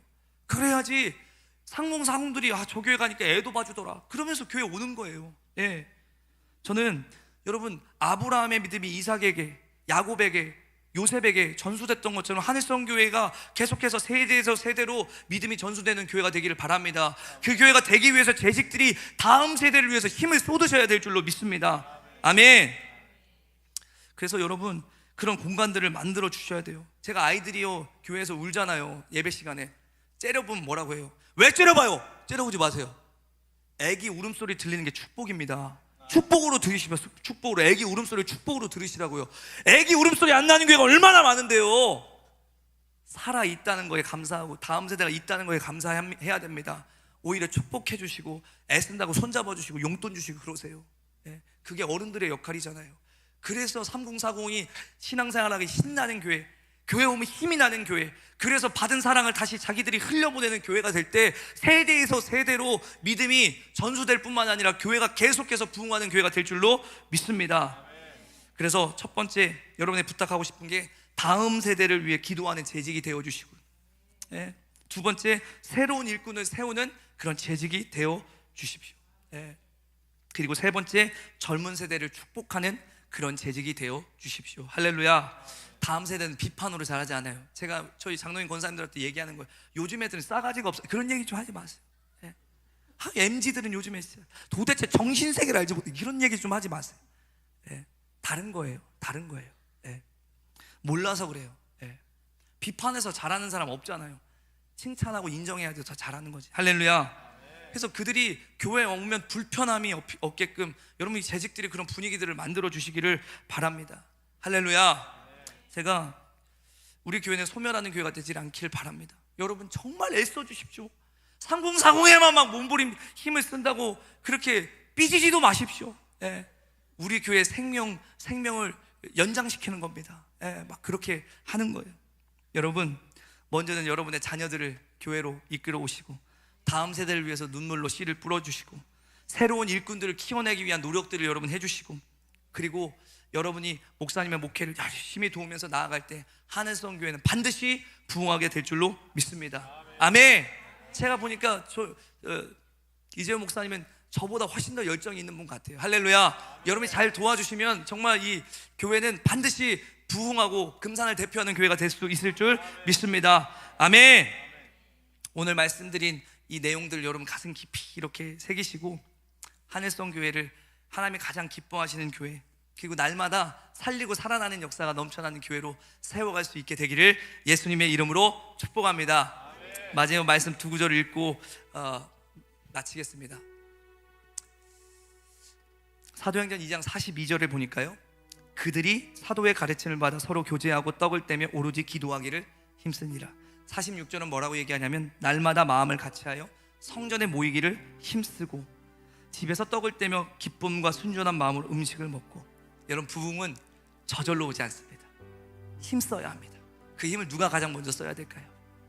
바로 주님을 제일 사랑하고 또 교회를 제일 사랑하는 재직들이 힘써야 될 줄로 믿습니다. 저는 우리가 그렇게 힘쓰는 재직들이 되었으면 좋겠습니다. 제가 왜 이 젊은 나이에 이렇게 목회를 하고 하나님 큰 부흥을 주실까요? 저는 어려서부터 하나님이 저를 주의 종으로 부르신 거에 대한 감격 때문에 파트 전도사일 때도 교회에서 나를 파트로 불렀지 하나님 나를 파트로 불렀냐? 그런 마음으로 사역을 했어요. 시간 나면 교회에 가서 기도하고 전도하고 영혼 살리려고 몸부림쳤어요. 교회에서 돈을 안 주면 돈을 벌어서 사역을 했어요. 사역을 하다가 큰 아들을 먼저 하늘로 보냈어요. 저는 아들이 셋이고 딸이 하나 있는데 첫째 아들을 하늘로, 천국으로 먼저 보냈어요. 그런데 교회가 너무 좋아가지고 교회가 부흥하는데 아들 보상금을 교회가 이전하는데 헌금으로 드렸어요. 하나님이 다 보고 계시더라고요. 다 기억하고 계시더라고요. 야, 네가 교회 사랑한 거 내가 다 봤다. 네가 나를 그렇게 사랑한 거 내가 다 봤다. 그렇게 하나님이 저한테 이렇게 복을 주시는 것 같아요. 저희 교단 3,500개 교회거든요. 다 목사 아들 아니면 사위가 담임을 해요. 그래서 저는 아버지도 목사님 아니고요, 장인어른도 목사님 아니세요. 어떻게 이렇게 담임으로 어린 나이에 올 수 있었을까 다들 놀라거든요. 근데 교회를 사랑해서 하나님이 그렇게 저를 인도해 주신 것 같아요.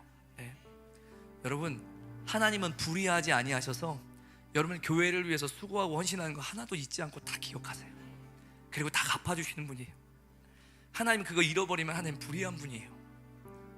여러분이 교회를 위해서 수고한 헌신과 희생, 눈물, 땀 하나님 하나도 잊지 않으세요.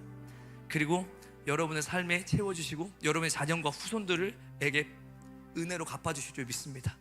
오늘 우리 함께 찬양하면서 하나님, 내가 교회를 더 사랑하길 원합니다. 내가 교회 사랑, 주님 사랑 따로 생각했는데 더 주님 더 사랑하길 원합니다. 교회를 더 사랑함으로 주님 사랑함을 더 나타내고 드러내고 증명하길 원합니다. 이렇게 결단했으면 좋겠습니다. 우리 함께 기대나는 찬양 하겠습니다.